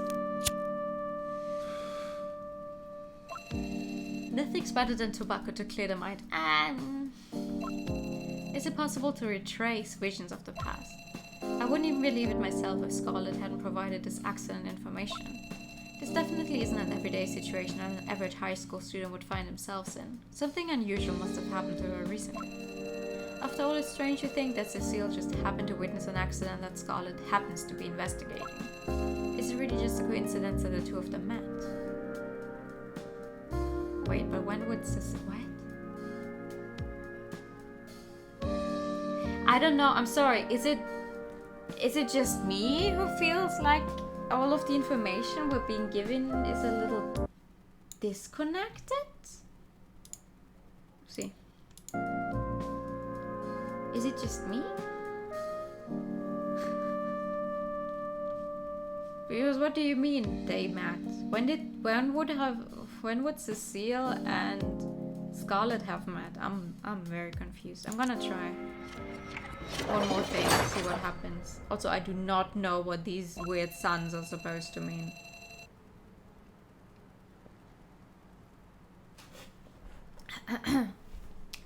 In the past, I've often asked myself if the concept of time is just some man-made cognitive illusion, a fantasy. Something you can just free yourself of and your problems will take care of themselves. My book search didn't go well. I've had enough time to rummage through the many collections because Hermitage was so empty. The ground floor had a large collection of medical and pharmaceutical classics, as well as more obscure works, but I couldn't find anything. This whole concept of a vision or a dream coming true is both too special and too vague at the same time. There are many records depicting strange experiences, but most of them are labeled as hallucinations. It's also very hard to verify their authenticity, seeing as they're often just claims without any solid evidence to back them up. There's not much I can do, I'm afraid. It's noon already. Now that I know more about her situation, I might be able to understand and be of more help this time around. Cecile greets me by bowing her head. Her face still looks pale, but it's a little more flushed than last time. She must be very relieved to have found someone she can share her troubles with. Today is clearly not the right time to sell books. No? Okay. I was starting to worry that he wouldn't come by today. I'm sorry, the teacher wanted to talk to me about something. Oh. Nothing important, really. Cecile moves closer to the corner of the room, making herself smaller. She seems really quiet and somewhat uncomfortable. Did you find any clues in the book I gave you? Cecile shakes her head and turns towards me. The text is very hard to understand. It's ancient. Looks like my language classes didn't pay off. Cecile's tone sounds self-critical. Well, I'm sure that the author didn't write it thinking that one day a high school student would read it. Personally, I wonder if he ever even intended for his book to be read. The writing style is all over the place and very hard to grasp. It's hard to make out specific details. You know a lot more about these things than me. Is this just how old texts are written? I can only shake my head. The way it is written lacks composure and often drifts into incoherent rambling. It's definitely not how you document professional research. Let's talk about the book later. I want to talk about some other issues today. Is that why you called me? Because you found something? Why? How? When did I get your phone number? I'm amazed that she would start talking about this topic on her own. I deliberately take a deep breath and lean forward a little. Yes, I found out quite a bit, and it's scary. This thing is big. There's some things we need to talk about. Well, a lot of things actually. I got lucky. Finding out more wasn't that much trouble. As you probably expected, these dreams are definitely out of the ordinary. I have so much evidence now that even if you somehow forgot about them, I'd be able to convince you of their authenticity. How did you... The things you see are actually events from the past. I'm sure of that now. Maybe even more sure than you at this point. The big question is, why do you see them? I can understand that it's a lot easier to lie a little here and there. I can imagine how you must feel. I'd never blame you for it. However, you need to be careful. There might be people with ulterior motives out there. People who don't care about your well-being. You have had dinner, we'll come back. Cecile's face suddenly carries a more serious expression, but there's no sign of confusion in her eyes. She clearly understands what I mean. For me, the answer to this whole thing is still shrouded in mystery, but to her it seems a lot clearer. As you can see, we have yet to obtain a name. Oh, we're just us. I don't think we get a name, apparently. We're just the main character. All the more reason to be completely honest with her. As you know, we are creatures of habit, driven by instinct. You worrying about your friend's safety was enough to make you come to me and ask for my help, but it didn't really make you understand the situation any better. Something about your reaction to those dreams made me wonder from the very beginning. You asked me to find out more about what's going on in them, but you seem to take them for granted. As if they're something that you just regularly experience. Something expected. You don't seem to question why you have them. Generic store manager. Yeah, but it seems like he has dealt with supernatural stuff before, so maybe he's not that generic. People usually don't have any expectation when it comes to their dreams. They're just something that happens, whereas you jump straight into the process of analyzing them and researching the contents. Where there's smoke, there's fire. There's always a backstory, always an explanation. You seem to concentrate on the flame and take it for granted, but how was it lit? The young girl is completely silent. My argument might not be the best, but it is simply about convincing her and appealing to her conscience. I just need to make clear to her that I know what's really going on. That'll get her to talk eventually. If I'm not mistaken, these dreams appear fairly regularly. You know when they're going to happen. You can somehow even manipulate whether they're going to happen at all. I put further pressure on Cecile. Why do they actually appear? What causes them? I need to know that. And I know you're going to live up to my expectations of you and be honest. She knows more than she lets on. The fact that she's only interested in the meaning of her dreams and that she's not at all concerned about the fact that she has these dreams in the first place makes it obvious that she's hiding something. I'm a little disappointed in her, to be honest. Cecile is trying to avoid eye contact. Her inner struggle takes her so long that I could finish reading a whole history encyclopedia another time, but in the end she comes to her senses, just as I expected. Don't be fucking rude! How should I put this? These dreams are connected to something called lilac grass. She glances towards the door as if to make sure that nobody's listening in or watching. Then she pulls out a small blue bag. I've seen bags with this shape on the streets of Bangkok before. You ignite the tip and it slowly burns down to the bottom. However, this one is less compact. It looks as if it was made by hand. It's also quite large, close to the size of an index finger. What's this? Some kind of incense? Yes. I take the incense back and carefully sniff the bottom. It smells sweet and woody, but I don't notice a change in my consciousness. Why do you call it lilac grass? That's what Eloise told me it was called. I don't know if there's another name for it. Are you just taking drugs? Funky supernatural drugs? Incense and hallucinations? That's a combination that brings quite a few bad stories to mind. I realize it now too, but I didn't think it was a big deal, you know? Plenty of kids carry these bags around and use them. I never gave it much thought because it's so widespread. Lilac grass sounds like the sort of incense adults would use for essential oil massages. My friend said that when the mind is on edge, this can be very effective. Yeah, you're just using some kind of drug. Hello? We get along really well, so we often work together or hang out after school. And Eloise never mentioned anything about these dreams?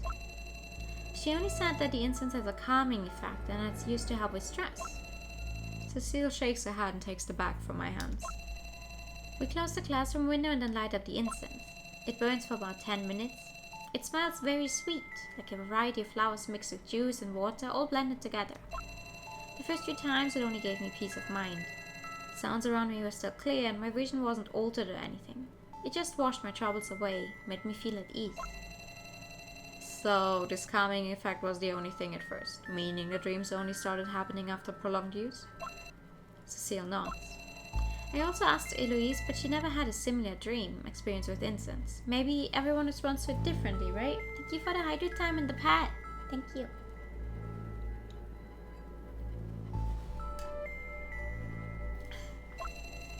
I told myself it was nothing to be concerned about. After all, even if there were some horrifying images, they went away as soon as the incense burned up, just like waking up from a real dream, you know? It's simply over. I put out my cigarette, since smoking seems weirdly inappropriate right now.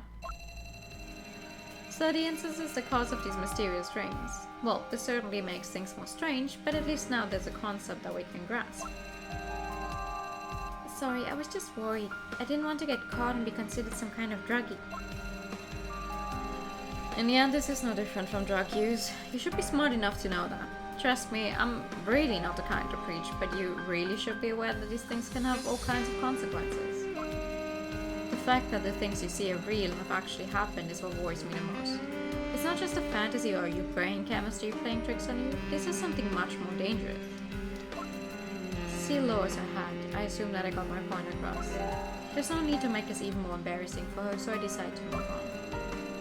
It would be irresponsible to stop investigating this now that we know it's not just fantasy. And you've got your own personal reasons to get to the bottom of this too. My own reasons? Cecile's face is overcome with a sudden flash of sadness, but she quickly regains her focus. If all those events were real, then I can't just ignore certain dreams. That's right, what happened to your friend Eloise? I need more information if you want to get to the bottom of this. Not just about your classmate Eloise, your club, your school, this lilac grass. I need to know more. Of course. If only for her sake. It's okay, cheer up. There's still a few questions I want to ask you. Ooh, okay. Can I ask all of these? I hope I can ask all of these. Ask about the use of incense. Although there's no tangible evidence, I think it's safe to assume your dreams are directly related to the use of this incense. So I'd like to know more about this lilac grass. When were you first exposed to it? When did you first enter this dream state? Just give me all the details from around that time. Anything that happened before, during, and after. Anything could be a useful clue. Cecile lowers her head and starts pondering, trying to remember something. Sometime around the middle of September, I think.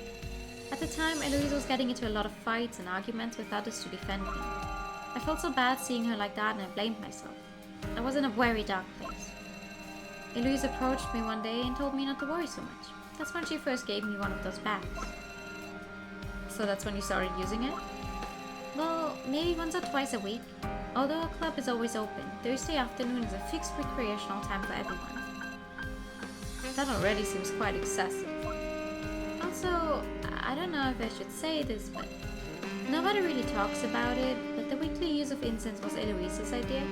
She suggested it to the students. She said using it regularly over a period of 2 months would increase everyone's mood and mental performance. I see. Does she know where the incense comes from? I've asked her that before, but she only said that her uncle, an expert on Chinese medicine, knows a lot about these things. She said making the incense is a real hassle. The wood has to be soaked in herbal water and is then cooked several times before being ground into powder. But the herbs have a strange name, so I can't remember any of them. Cecile looks frustrated. Don't blame yourself, just look ahead. So, you said the first hallucination occurred after a prolonged period of use? Just over half a month to be exact. Early October then? Well, that's a national holiday. Our school doesn't really give us time off on holidays. She has to smile a little. Not having holidays doesn't seem that bad in comparison to everything else going on right now. Ayo! What kind of school is that? Can you tell me about your club? According to what you said yesterday, the situation of the art club is pretty much a powder keg waiting to blow. It sounds a little... Well, it's somewhat true. It's tougher than most people would assume. Although the teacher doesn't get involved too much, she set up strict requirements. The students don't complain about that though. They're used to it. You think the others might have it out for you because they don't think you're up to par? I think that could be one of the reasons, yes. They've been giving me strange looks since the very beginning. Eloise helps me practice. I think if it wasn't for her, both students and teachers would be meaner towards me. Sounds tough. I used to feel pretty confident in my abilities, but now I compare myself to the others a lot and I often doubt my skills. Being an artist is a profession after all. Sad as it is, you have to gain recognition in these circles at first. You're just not quite there yet, and it has nothing to do with whether you're good or not. Come to think of it, the greatest irony is the fact that there are standards for art in the first place. Am I getting off topic? You don't have to be nice. There's a huge skill gap and that's obvious. I'm far more experienced than the others. And you think they're going to use that against you and force you out of the club? That's what it seemed like to me, but things have calmed down a lot ever since Eloise butted heads with them and defended me. She really seems to go out of her way to help you. She really does. I just wish I was more courageous. Cecile looks sad. Regret and self-blame accompany her words. All I did was freeze. She stood up for me, a transfer student, and argued with everyone else. I was speechless and didn't know how to react. In the end, I just silently left the classroom. I was afraid that I'd make things worse by saying something wrong. So the attention was on her, and she shouldered the blame. She told me not to think about it too much, but it still made me feel bad and selfish. What should I say? If you just go along with it, maybe the conflict will resolve itself. I have no basis for saying that, but your choices aren't all bad either. Even if I know that deep down I still can't accept it, for a moment I saw my friend's eyes go sad. It must be hard for her too. People don't act as reckless towards me as they did before. I'm not saying they like me, but they don't go out of their way to bully me as much anymore. That they're still bullying you at all is already bad enough, girl, but okay. I don't know if something is right or wrong. Maybe this isn't the best moment to think about that. Okay, but the details of her vision of Eloise. I know it's not easy, but I'd like to talk about Eloise again. About what happened to her in your dream. Cecile's expression turns to stone. I know it's not easy to talk about it and very personal. If you don't want to. No, it's okay. Hans is a mere whisper. Her eyes still reveal some uneasiness and fear, but she seems more composed than what she was yesterday. I'm ready. Cecile takes a deep breath, mustering up as much courage as possible. It seems as if she's been mentally preparing for today. So, can you describe the environment around you again? Yesterday you didn't really give the clearest description. It was, chaotic to say the least. Cecile lets out a bitter laugh. One thing was totally clear, and that was Eloise lying on the ground. It might be because of my own fear, but the surrounding environment was just a big blur. There was a quartz floor, I could see that much. Our building has the same style of floor tiles in the hallways and stairwells. Her art tools were scattered everywhere, strewn about on the ground, but it was hard to make out details. So it was indoors. I couldn't see any familiar chairs or desks, and the classroom floor was different. You said there was a lot of blood around her head. Were there any other signs of injury beside that? There was some slight bruising on her arm. I couldn't see it very clearly. Her hair covered up a lot. And one more thing. Her clothes were particularly messy. Something that wouldn't just happen from falling to the ground. It was horrible. The wound is arguably the most direct clue we have. Even without any expertise, the average person could deduct a lot from that through common sense, and I can ask some friends who are experts on this matter for help. But overall, Cecile's description is way too vague to find out exactly what happened. Well, someone probably pushed her down the stairs, no? There's something else. You said you were able to make out a painting. Can you describe it? I can't recall many details, but the painting's paper was thin and it was torn open. I've seen that painting around before, even though I can't remember what was on it, the impression is still imprinted on my mind. Maybe you could look for it? It might offer up some clues. I've tried to find it, but, well, that's all we have so far. To be fair, I did not look at the painting at all right now. I could also not tell you what's on there. Yesterday you said Eloise frequently gets into arguments and doesn't get along too well with the others. I'm a little curious. If that's the case, then how did she end up with her position? Sounds like there's been a lot of trouble lately, right? I'm not really sure, but I once overheard two teachers talking. Oh? This year's change of representative was unusual, but the school had to do it, or else it would have had severe consequences. Sounds like there's a lot going on behind the scenes. I don't know the teachers that well, so I couldn't just ask them about what exactly happened. A new representative. A big chance like that is bound to leave some traces. Is her suddenly having such an important position the reason others have a problem with Eloise? I don't really think that's the real reason. Usually, even if someone they don't like ends up in a representative position, the students aren't really bothered about it. And although it's a nice title, there's a limit to what a representative can actually do. They basically help teachers send and receive things, and sometimes they attend school meetings to represent the student body. They don't do much else. I see. So it's really just a fancy title after all. A few students seem to care and deliberately keep their distance. Usually they're the ones who take the lead in picking on classmates, so there's a lot of resentment towards them. Do they have their eye on you too? Not right now. I've been avoiding the seniors. Cecile's expression relaxes a little and she shows the hint of a smile. Seems like you want things to stay how they are. Aww. Hiccups again. If she always has my back, will I start to focus on her? I don't want that to happen. She's done more than enough for me already. You could ask your teachers. It would only make things worse. Her expression becomes more gloomy. The day I stood outside the classroom and heard them arguing about something with Eloise, I heard someone say that if she overstepped her boundaries, they wouldn't give any credit to the art club at next semester's competition. So, like a strike then. I understand that it's impossible for her to ignore a threat to such an important event.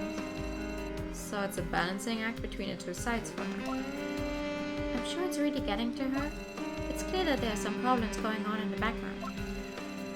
Cecile begins to mumble. She's obviously sad and doesn't want to get into this topic any further. Okay. Time passes by way too quickly. We made some progress, but nothing groundbreaking. The hallucinations made their first appearance after she started using incense. There's an obvious connection there. I highly doubt that it could be a mere coincidence. Okay, so there's some kind of... Hold on. There's some kind of flower. One singular flower on what seems to be very dry, maybe cement ground, and an orange sunset sky. Alright. Other factors as of yet unknown might be involved, but the causal link between the two is clear. The origin of this incense called lilac grass is unknown, but Cecile explained how to use it. We have no way of finding out how the trend started. Students at that age are easily manipulated and eager to try new things. It's possible that someone spiked the incense and mixed something else into it. No one would notice until it was too late. In recent years, the abuse of LSD has become increasingly popular among the underage population. If lilac grass has begun to spread among the students, I would have more access to information, but it would also mean that the situation is getting worse. This could just be one example of something much bigger going on. Then there's the matter of Cecile seeing Eloise in her dream. If these dreams are rooted in reality, there might be more to Eloise than she lets on. She is, after all, the person supplying Cecile with the incense. Sooner or later, Cecile will have to confront her and ask her about its origins if she wants to find out more details. It's a very serious thing for a student to be physically injured at school. Such events are far more likely to leave a mark than anything else. I feel sorry for Cecile, but we should probably take a break. That seems to be all for today. I snip away my cigarette butt and accompany Cecile to the door. Cecile looks quite exhausted. She bows politely. By the way, it would be better if you didn't use lilac grass anymore. You don't know exactly where it comes from, so you shouldn't take it lightly. Well, if Eloise asks, I'll make up some excuse. I know you care about her a lot, but be aware of the fact that she's hiding something. I'll get in touch with you as soon as I find out more. It's up to you to decide whether or not you approach her. I think that's enough for now. We've talked quite a bit. I'm sorry for taking up so much of your time. Goodbye. Phew. My initial questions have been answered, but many more have come up and the whole dynamic of this case is changing. No one's to blame. Small progress is better than no progress, but if this is the pace at which we'll continue moving forward... Anyway, I should share what I found out with Scarlett. I decide to ignore my growling empty stomach and go back inside to continue working. Am I allowed to look at... No.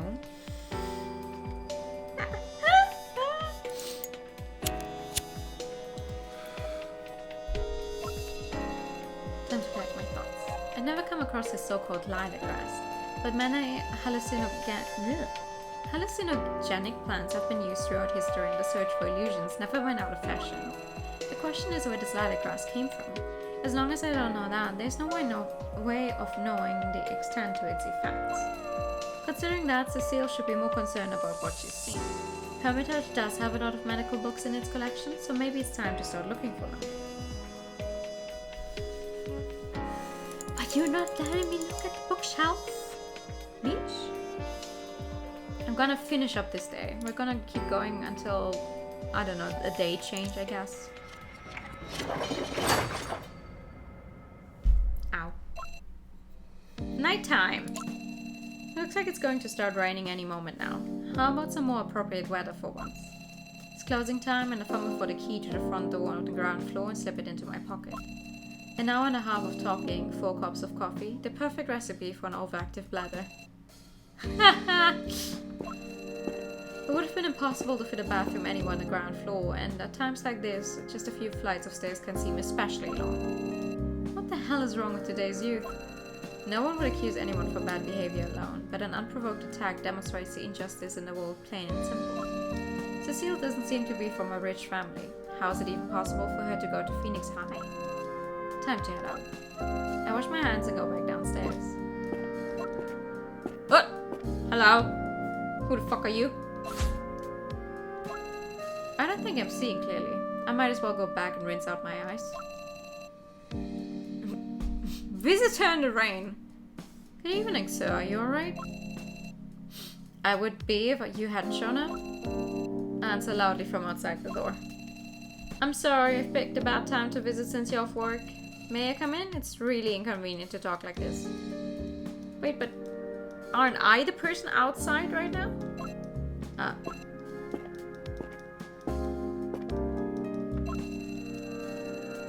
Hey? Hold on. I answer loudly from outside the door. And the other guy is like, may I come in? But if I'm outside, and you're outside, the what? The visitor's trench coat and hat are drenched. He seems unperturbed, casually covering a briefcase he's holding in his left hand. He has the same build as me, with an inconspicuous face. Judging by his complexion, he's most likely from Europe, but he doesn't have any prominent features. His composure is meticulous, straight and expressionless, so it is impossible to know what is going on in his head. I'm afraid that's not a good thing. Hello? I'm relieved to see you still here. Seeing as you're here now, I can't go, so what's up? I wanted to confirm that you're well. I also have a few books that I would like you to sell on my behalf. What? I didn't expect you of all people to want me to sell your books one day. Well, with your current status, I think you will be well suited for this assignment. It just makes sense. The statement is so on point that I can't even find an excuse to deny it. To be honest, I don't even remember where I first met the strange guy, but I knew he would come by, mostly to make sure that I was still staying at the bookstore. After all, this unfriendly person in front of me is the one who offered me a place to hide after that incident. That is only being alluded to, and we have no idea what the fuck they're referring to. The visitor opens his briefcase, methodically removing book after book from it and placing them on the work desk. They look like old volumes, most of which have been repackaged with plastic covers. The amount of books doesn't seem like it could have fitted into that slim leather briefcase. I think we should talk about your definition of a few books. That's what literally everyone ever says. Like, when I go shopping with friends and we're like, okay, you know what? Let's Echo! Stop! Okay. Every time I go shopping with friends and we're like, oh, you know, we'll just take a short look into the bookstore, and I obviously every time I walk out with more books than I planned on buying, I was like, ah yeah, I think we should talk about your definition of a few books. You're trustworthy, and I know you don't want any trouble. You can turn your attention back to other methods after you've sold the books. The profit margin you take from the sale is up to you. You're not selling books, you're giving them away, friend.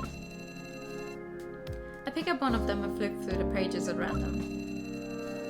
Can writing on paper really be considered a product? I've always been skeptical of that.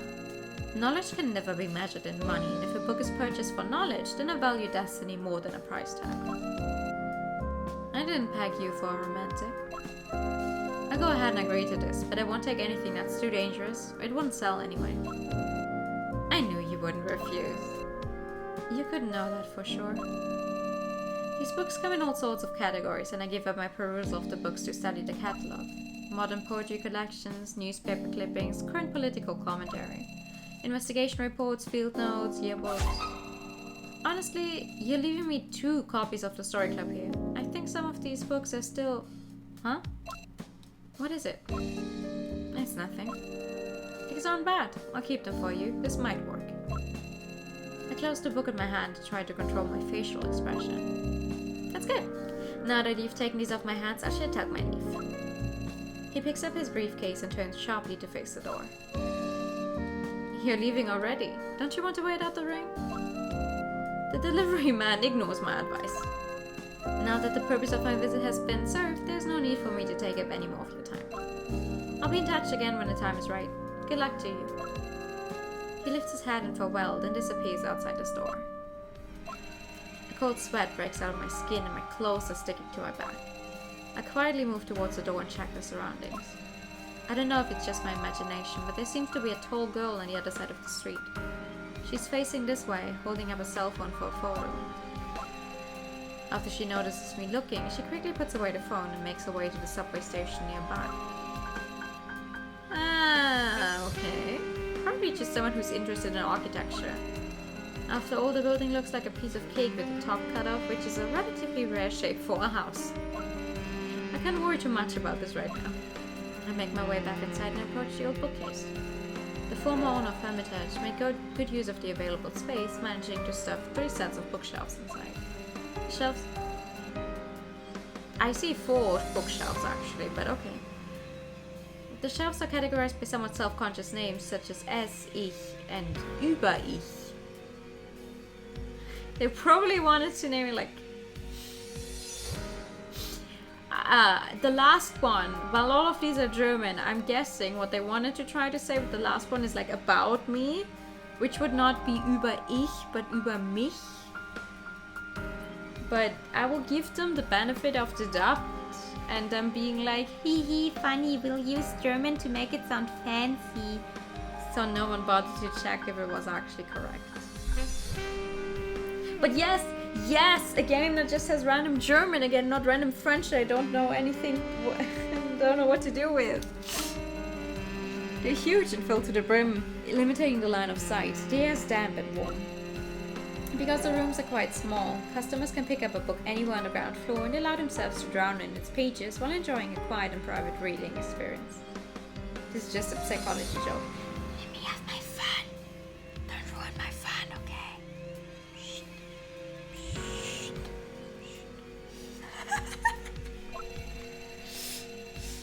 Being entranced by what you're reading can definitely screw with your perception of time. Sitting there, watching rays of light shimmering through the window, occasionally broken up by the silhouette of a customer walking by, light and darkness interrupted at an irregular interval while time slips away without anyone even noticing. What a great feeling. But today there's no time to relax and enjoy the moment. That guy, he knows something, that's for sure. No matter how much I think about it, I can't remember ever telling him about the whole situation with Cecilio.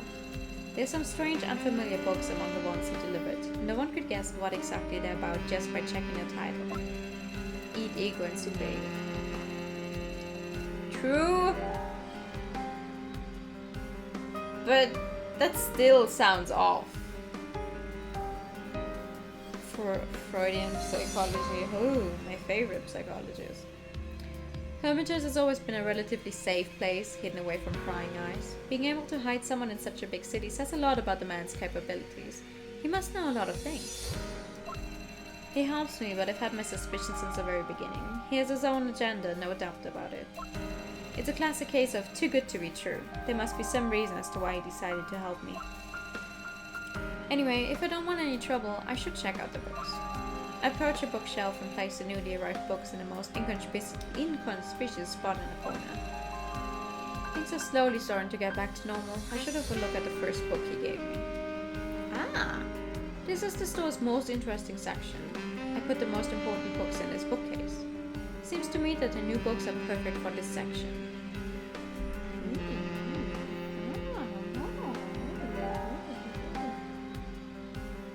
Chronicles of the Crane Temple, an old thread-bound book. The author claims to be a Taoist.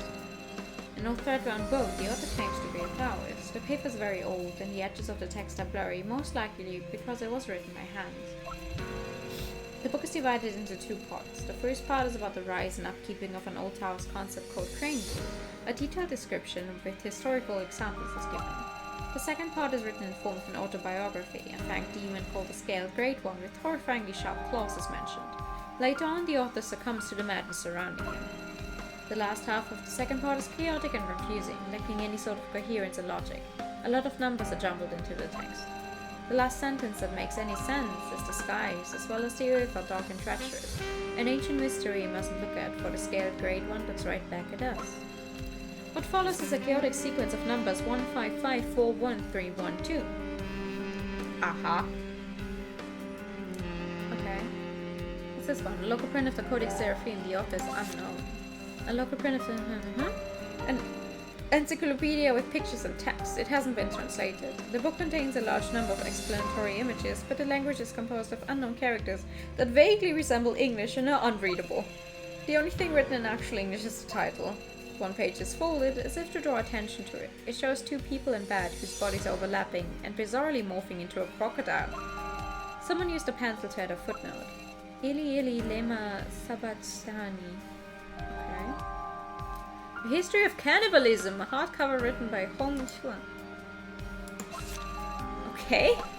Judging from the obvious craftsmanship demonstrated in the making of this book, it's definitely rare and wasn't printed in a factory. It's a compilation of old historic folklore tales. The book records a large number of instances of cannibalism from ancient times up until the modern Republic of China, most of it based on hearsay, with very little actual evidence provided by the author. The book specifically mentions that there were more than a dozen cannibal villages along the southern coast, but they were either disbanded or its inhabitants were killed in shipwrecks. Ancient Prescriptions, a paperback rebound in a white cover featuring only the title of the book. There's a little bit of dirt on some of the pages, but there are no signs of wear and tear. It's apparent that the original owner meticulously maintained the book and kept it in great condition. Judging by the way of writing, it's safe to assume the book was written during a time of the Republic of China. The book contains a large number of strange medicinal recipes that are supposed to make flesh from bone and raise the dead. Ancient texts further describe the application of Chinese recipes, while foreign recipes were reinterpreted by the author in broken English. In a chapter called Spirit Fragmentation, the author mentions a recipe for powder derived from a formula discovered by the famous Taoist Lao Tzu. Supposedly it can move your soul, show you another path, and return the years long lost to you. This powder doesn't appear only in China. The book states that it was spread by travelers from Southeast Asia and it still exists today. Okay, what's this one? Papiri Grasae Makikai. Hardcover that's never been translated, the author is unknown. The book seems unusual and is most likely from abroad. It's written in English. The title roughly translates to Greek magical papyri. The papyri? The text included contains mostly excerpts related to mysterious rituals and magic spells discovered in ancient Greek ruins. The author added illustrations and spells to these rituals to make them more accessible. A part of the book called Aphrodite's Blessings of Luck and Love includes several pieces of old parchment paper which describes in detail how a certain pattern needs to be painted on a stone tablet to complete the ritual. We're going through all of these, so we only have to go through like the new ones once new ones show up, because there's a lot of space on the shelf still, so I'm assuming there's going to be more every chapter. Tomb Construction, reprinted in 2005. This book was carefully bound in thick paper. The book uses the common specifications of domestic textbooks, and a table of contents indicates that it is a textbook for landscape architecture, focusing on the style, layout, and cultural background of mausoleum. Fucking hell. Architecture around the world. However, deviating from the table of contents, most parts of the book relate to a large mausoleum located in a place called the Land of Nine Evils. According to the book, the Qinshuang... Excuse my horrible Chinese. Qinshuang Mausoleum belonged to an emperor named Qinshuang, but it does not include further references and information about the emperor's age, time, and deeds. The book uses the behavior of crustaceans as an analogy to the construction process of the mausoleum and includes a list of all the different types of craftsmen at work. According to the book, the sky turned red, heavy rain flowed through the pitch-black soil, and the mausoleum became a tomb. The Call of Cthulhu! A kitten with tentacles is looking straight at the reader from the front of this hardcover published in 2017. What? The fuck? It's a rulebook for a role-playing game in which the players seem to be cats. The author dedicates a lot of chapters to the various characters inhabiting this game's world, the things the player can do as a cat, and all the mysteries hidden in the cat world. Unlike other games of this kind, the author did away with a lot of the more complex rule sets. Common systems, such as dice rolling to determine actions, have been simplified, in this case being replaced by less complicated cat dice, an invention by the author to streamline the experience for casual players. Despite its casual appearance, the author has spared no effort and goes into great detail. Many of the fictional old gods in this game are apparently imitating classic imagery, but have been changed into cat versions of their former selves. One can't help but smile while playing this game. Apparently, there's more to come and more things to be introduced in future chapters, but this one is already pretty good. Not duh, but apparently author coincidentally invented an existing thing. I mean, maybe they actively are referring to it. It could depends on when this one came out. I do not know when this come out originally. Wild Magic, a hardcover published in 2017. The scene of the horrific creature on the cover is really chilling. This book is for advanced investigators who have already read The Trail of Cthulhu. It is devoted to the magic, spells, and incantations associated with the Cthulhu myth. It covers all the knowledge that an aspiring magician must master.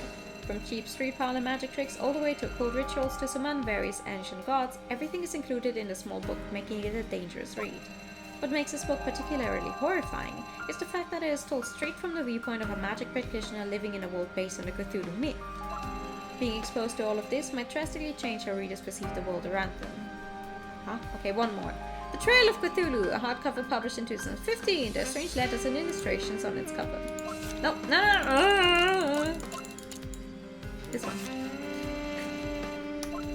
People known as investigators are willing to pay any price in the pursuit of our world's deepest and darkest hidden secrets. This book serves as an introductory manual, secretly spread among these investigators. Oh, no, this game is definitely not 40 years old, no. It describes the necessary skills that investigators need to have and the many dangers they will face, most of which are horrible and twisted enough to make them wish for a quick and merciful death. The historical setting of the book is the United States in the 1930s. The knowledge contained in here is enough to shake up how you view the world, seeing as how it lays open the dark hidden truths behind our history. In addition, the book also covers many aspects of Cthulhu mythology, including the introduction of deities and creatures, magic spells, and ancient scriptures, all of which are described in vivid detail. Alright. It might be. I'm hoping it's a nod to it, because like a cat Cat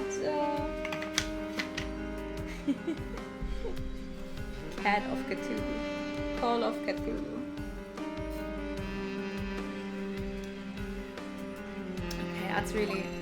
I can't help but sigh. It pains me to admit it, but this is the most progress I've made in the last 2 days. It irritates me that it took someone else's help to get to this point. My eyes are strained from focusing so hard in such bad lighting conditions. I placed the books in a column marked not for sale, boring only. That man is impossible to analyze. I should really handle things carefully until I know more about what his intentions are. What? What? What? The sweet smell of tobacco finally clears my mind. He must have come prepared. In just 2 days, the amount of overlapping coincidences has increased so much that I can no longer ignore it. There's a lot of dangerous information in those books that can't be allowed to fall into the wrong hands. How ignorant do you have to be to just hand them over?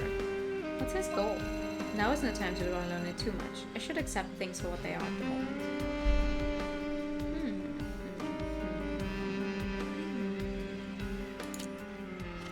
Well, I said I would end the day, so let's do that. This clock is fucking me up. Before I can settle into the chair, the phone in my pocket starts ringing. Oh. Hello? Who are you? Phoenix absolutely has a problem. I went to the management to check the records. It's pure chaos, just mountains upon mountains of paper. In addition, the Young Artists Association has submitted several requests to the Department of Education. There have been 17 requests in March alone. It must be something really important. That's way too much correspondence for some regular topic. Do you have any more details? Not at the moment, no. I'll have a look at the list of files later. It's more convenient to go through the filing cabinets at night. That method sounds unofficial. So you've got a better idea? Nah, I give up. Your way it is. You owe me a favor. Of course, anything you need. Let's leave it at that then. Let's talk about the other thing tomorrow morning if you have the time. You mean the files? Yeah, I'll update you on what I can find and we can figure out the rest then. What's the hurry? You can't go out anyway, so you be my advisor. No problem. I'll have a look at everything tomorrow morning. Okay, talk to you then. But the sweet smell of tobacco finally clears my mind. It can only have been written by a heavy smoker. I know, right? It's like... The president of the elite art club is right. Phoenix High School isn't as perfect as its long-standing reputation makes it out to be. According to Scarlett, there were some incidents at the beginning of the year that attracted the attention of the Department of Education and even prompted calls for disciplinary action.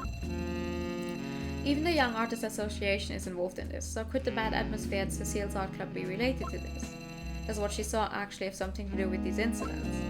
Since we've made an appointment to meet up tomorrow, I shouldn't stay up too late. Something about that guy doesn't seem right.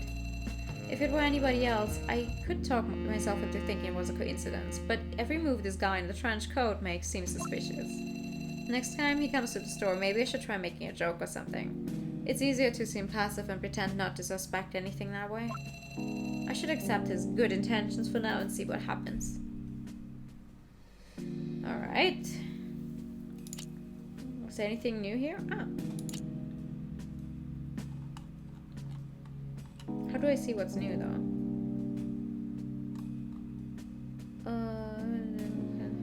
Answer to it. Many people thought it wasn't fitting to play a British tune, so they asked for it to be changed. Someone's been paying attention in history class. Okay. Oh. The main focus of the discussion strikes me strange. However, at least it confirms that the school is far from perfect. Okay. How are things at Phoenix High School? I saw a news section about bullying yesterday and grew a little concerned. My relative's daughter studies at Phoenix High School. We used to be quite close, but she's kind of stopped talking to me over the last 2 years. Maybe it's something to do with the fact that she spends most of her time in school and we have few opportunities to see each other. Do your friends or family who are familiar with this kind of situation? Every now and then I feel like something might have happened and I'm a little worried. Isn't it a private school? I hear it's a pretty common occurrence there. I'm not one of you big city people, but even I've heard of that school before. It's pretty famous. If there really were a problem like that, wouldn't it have come up a long time ago? Anyway, what do you have to do with the relative's daughter? Picking up the phone. Suspicion, report it! I live pretty close to Phoenix High School. These two are like 911. Police! I live pretty close to Phoenix High School and often see students heading out to go shopping after school or getting picked up on weekends. They're always looking down their noses at other people. I think like they're better than everyone else. Money breeds arrogance. Meme.jpg. It's quite bad actually. There have been reports of students beating up other students for the last 2 years. It's just that the parents usually don't want to make a big fuss about it, so they deal with it quietly. It's becoming more and more common these days for high achievers to develop psychological issues. Being stressed out like that really isn't a joke. I think Juliet means that she's like a sister to her. Manners carries. Schrödinger! Schrödinger! A visual novel without Schrödinger? There's an animal documentary on the Discovery Channel. This episode is about killer whales. Much of the program's material is comprised of research collected on killer whales by scientists from all over the world. There's a lot of interesting information regarding the social interaction with each other. It's a really good show. By the way, if you're wondering about the speed of the TV, literally, the text speed... Oh, okay. I changed this to fast earlier, but I guess it didn't save. Because the original text speed is here, like it starts here at the absolute fucking slowest possible. And for whatever reason, it's only like that when we click on the TV thing. Everything else has been showing up at a normal-ish speed. Anyway, time to end the day.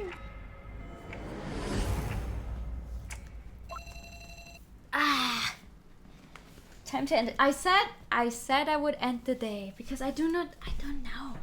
It's like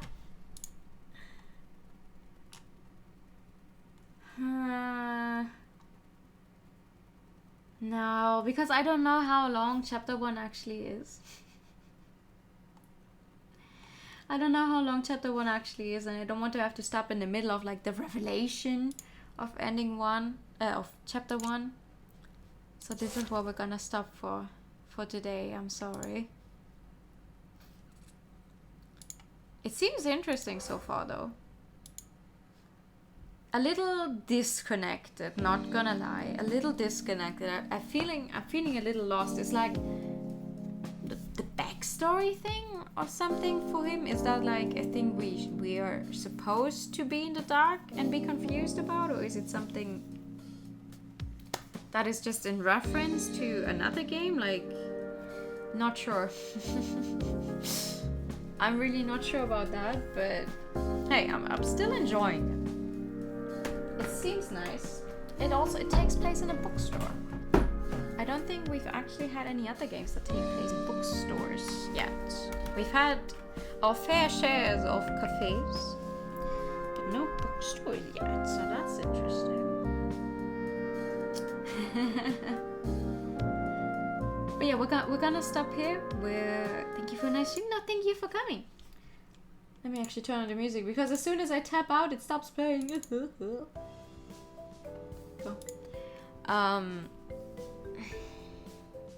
We're gonna continue this game on Sunday.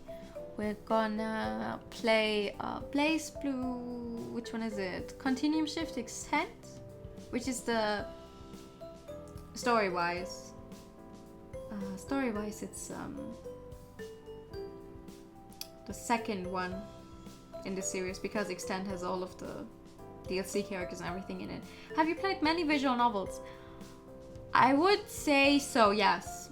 I would say I have played many visual novels in my life. I might not have played all of the classics, or even close to what most people consider to be classics that everyone must have seen, but overall I have played a bunch of them, yes. They're one of my favorite things to do, to play. I like reading. I like reading, I say, constantly stumbling over my words. But yeah. But yeah, we see each other on Friday. We'll play the Blaze Blue story mode then. For like a breather, kind of. Like last week was a breather because it was way shorter than I thought it would be. And then we're gonna play Blaze Blue and see how far we can get in the story. Reading and speaking are not the same. That's true. That's true. That being said, have a good night. No, you too. Thank you so much for coming. We'll be seeing each other on Friday for Blaze Blue, Saturday for more Yakuza, and then Sunday for this one. Blue Reflection as well. Yes, I have. Thank you so much for the follow. Welcome. I do play. That's what I play mostly. Yeah, like visual novels, JRPGs. Just trying to get through my backlog, pretty much. If you're ever interested in catching up on any of those, I do upload my VODs to YouTube as well, by the way. So feel free to look over there for any older stuff that seems interesting. But yeah, have a good night, everyone. I'll send you guys over to our favorite mouse. To our favorite mouse who's playing. What is that, actually? Oh, I forget what it's called. Chikuri? Pikuri? Twitch does not show me. The funny coloring game, at least. Hina's playing the funny coloring game, so we're gonna go over there. Good night. Thank you guys so much for coming tonight. See you all soon. Good night. And bye-bye.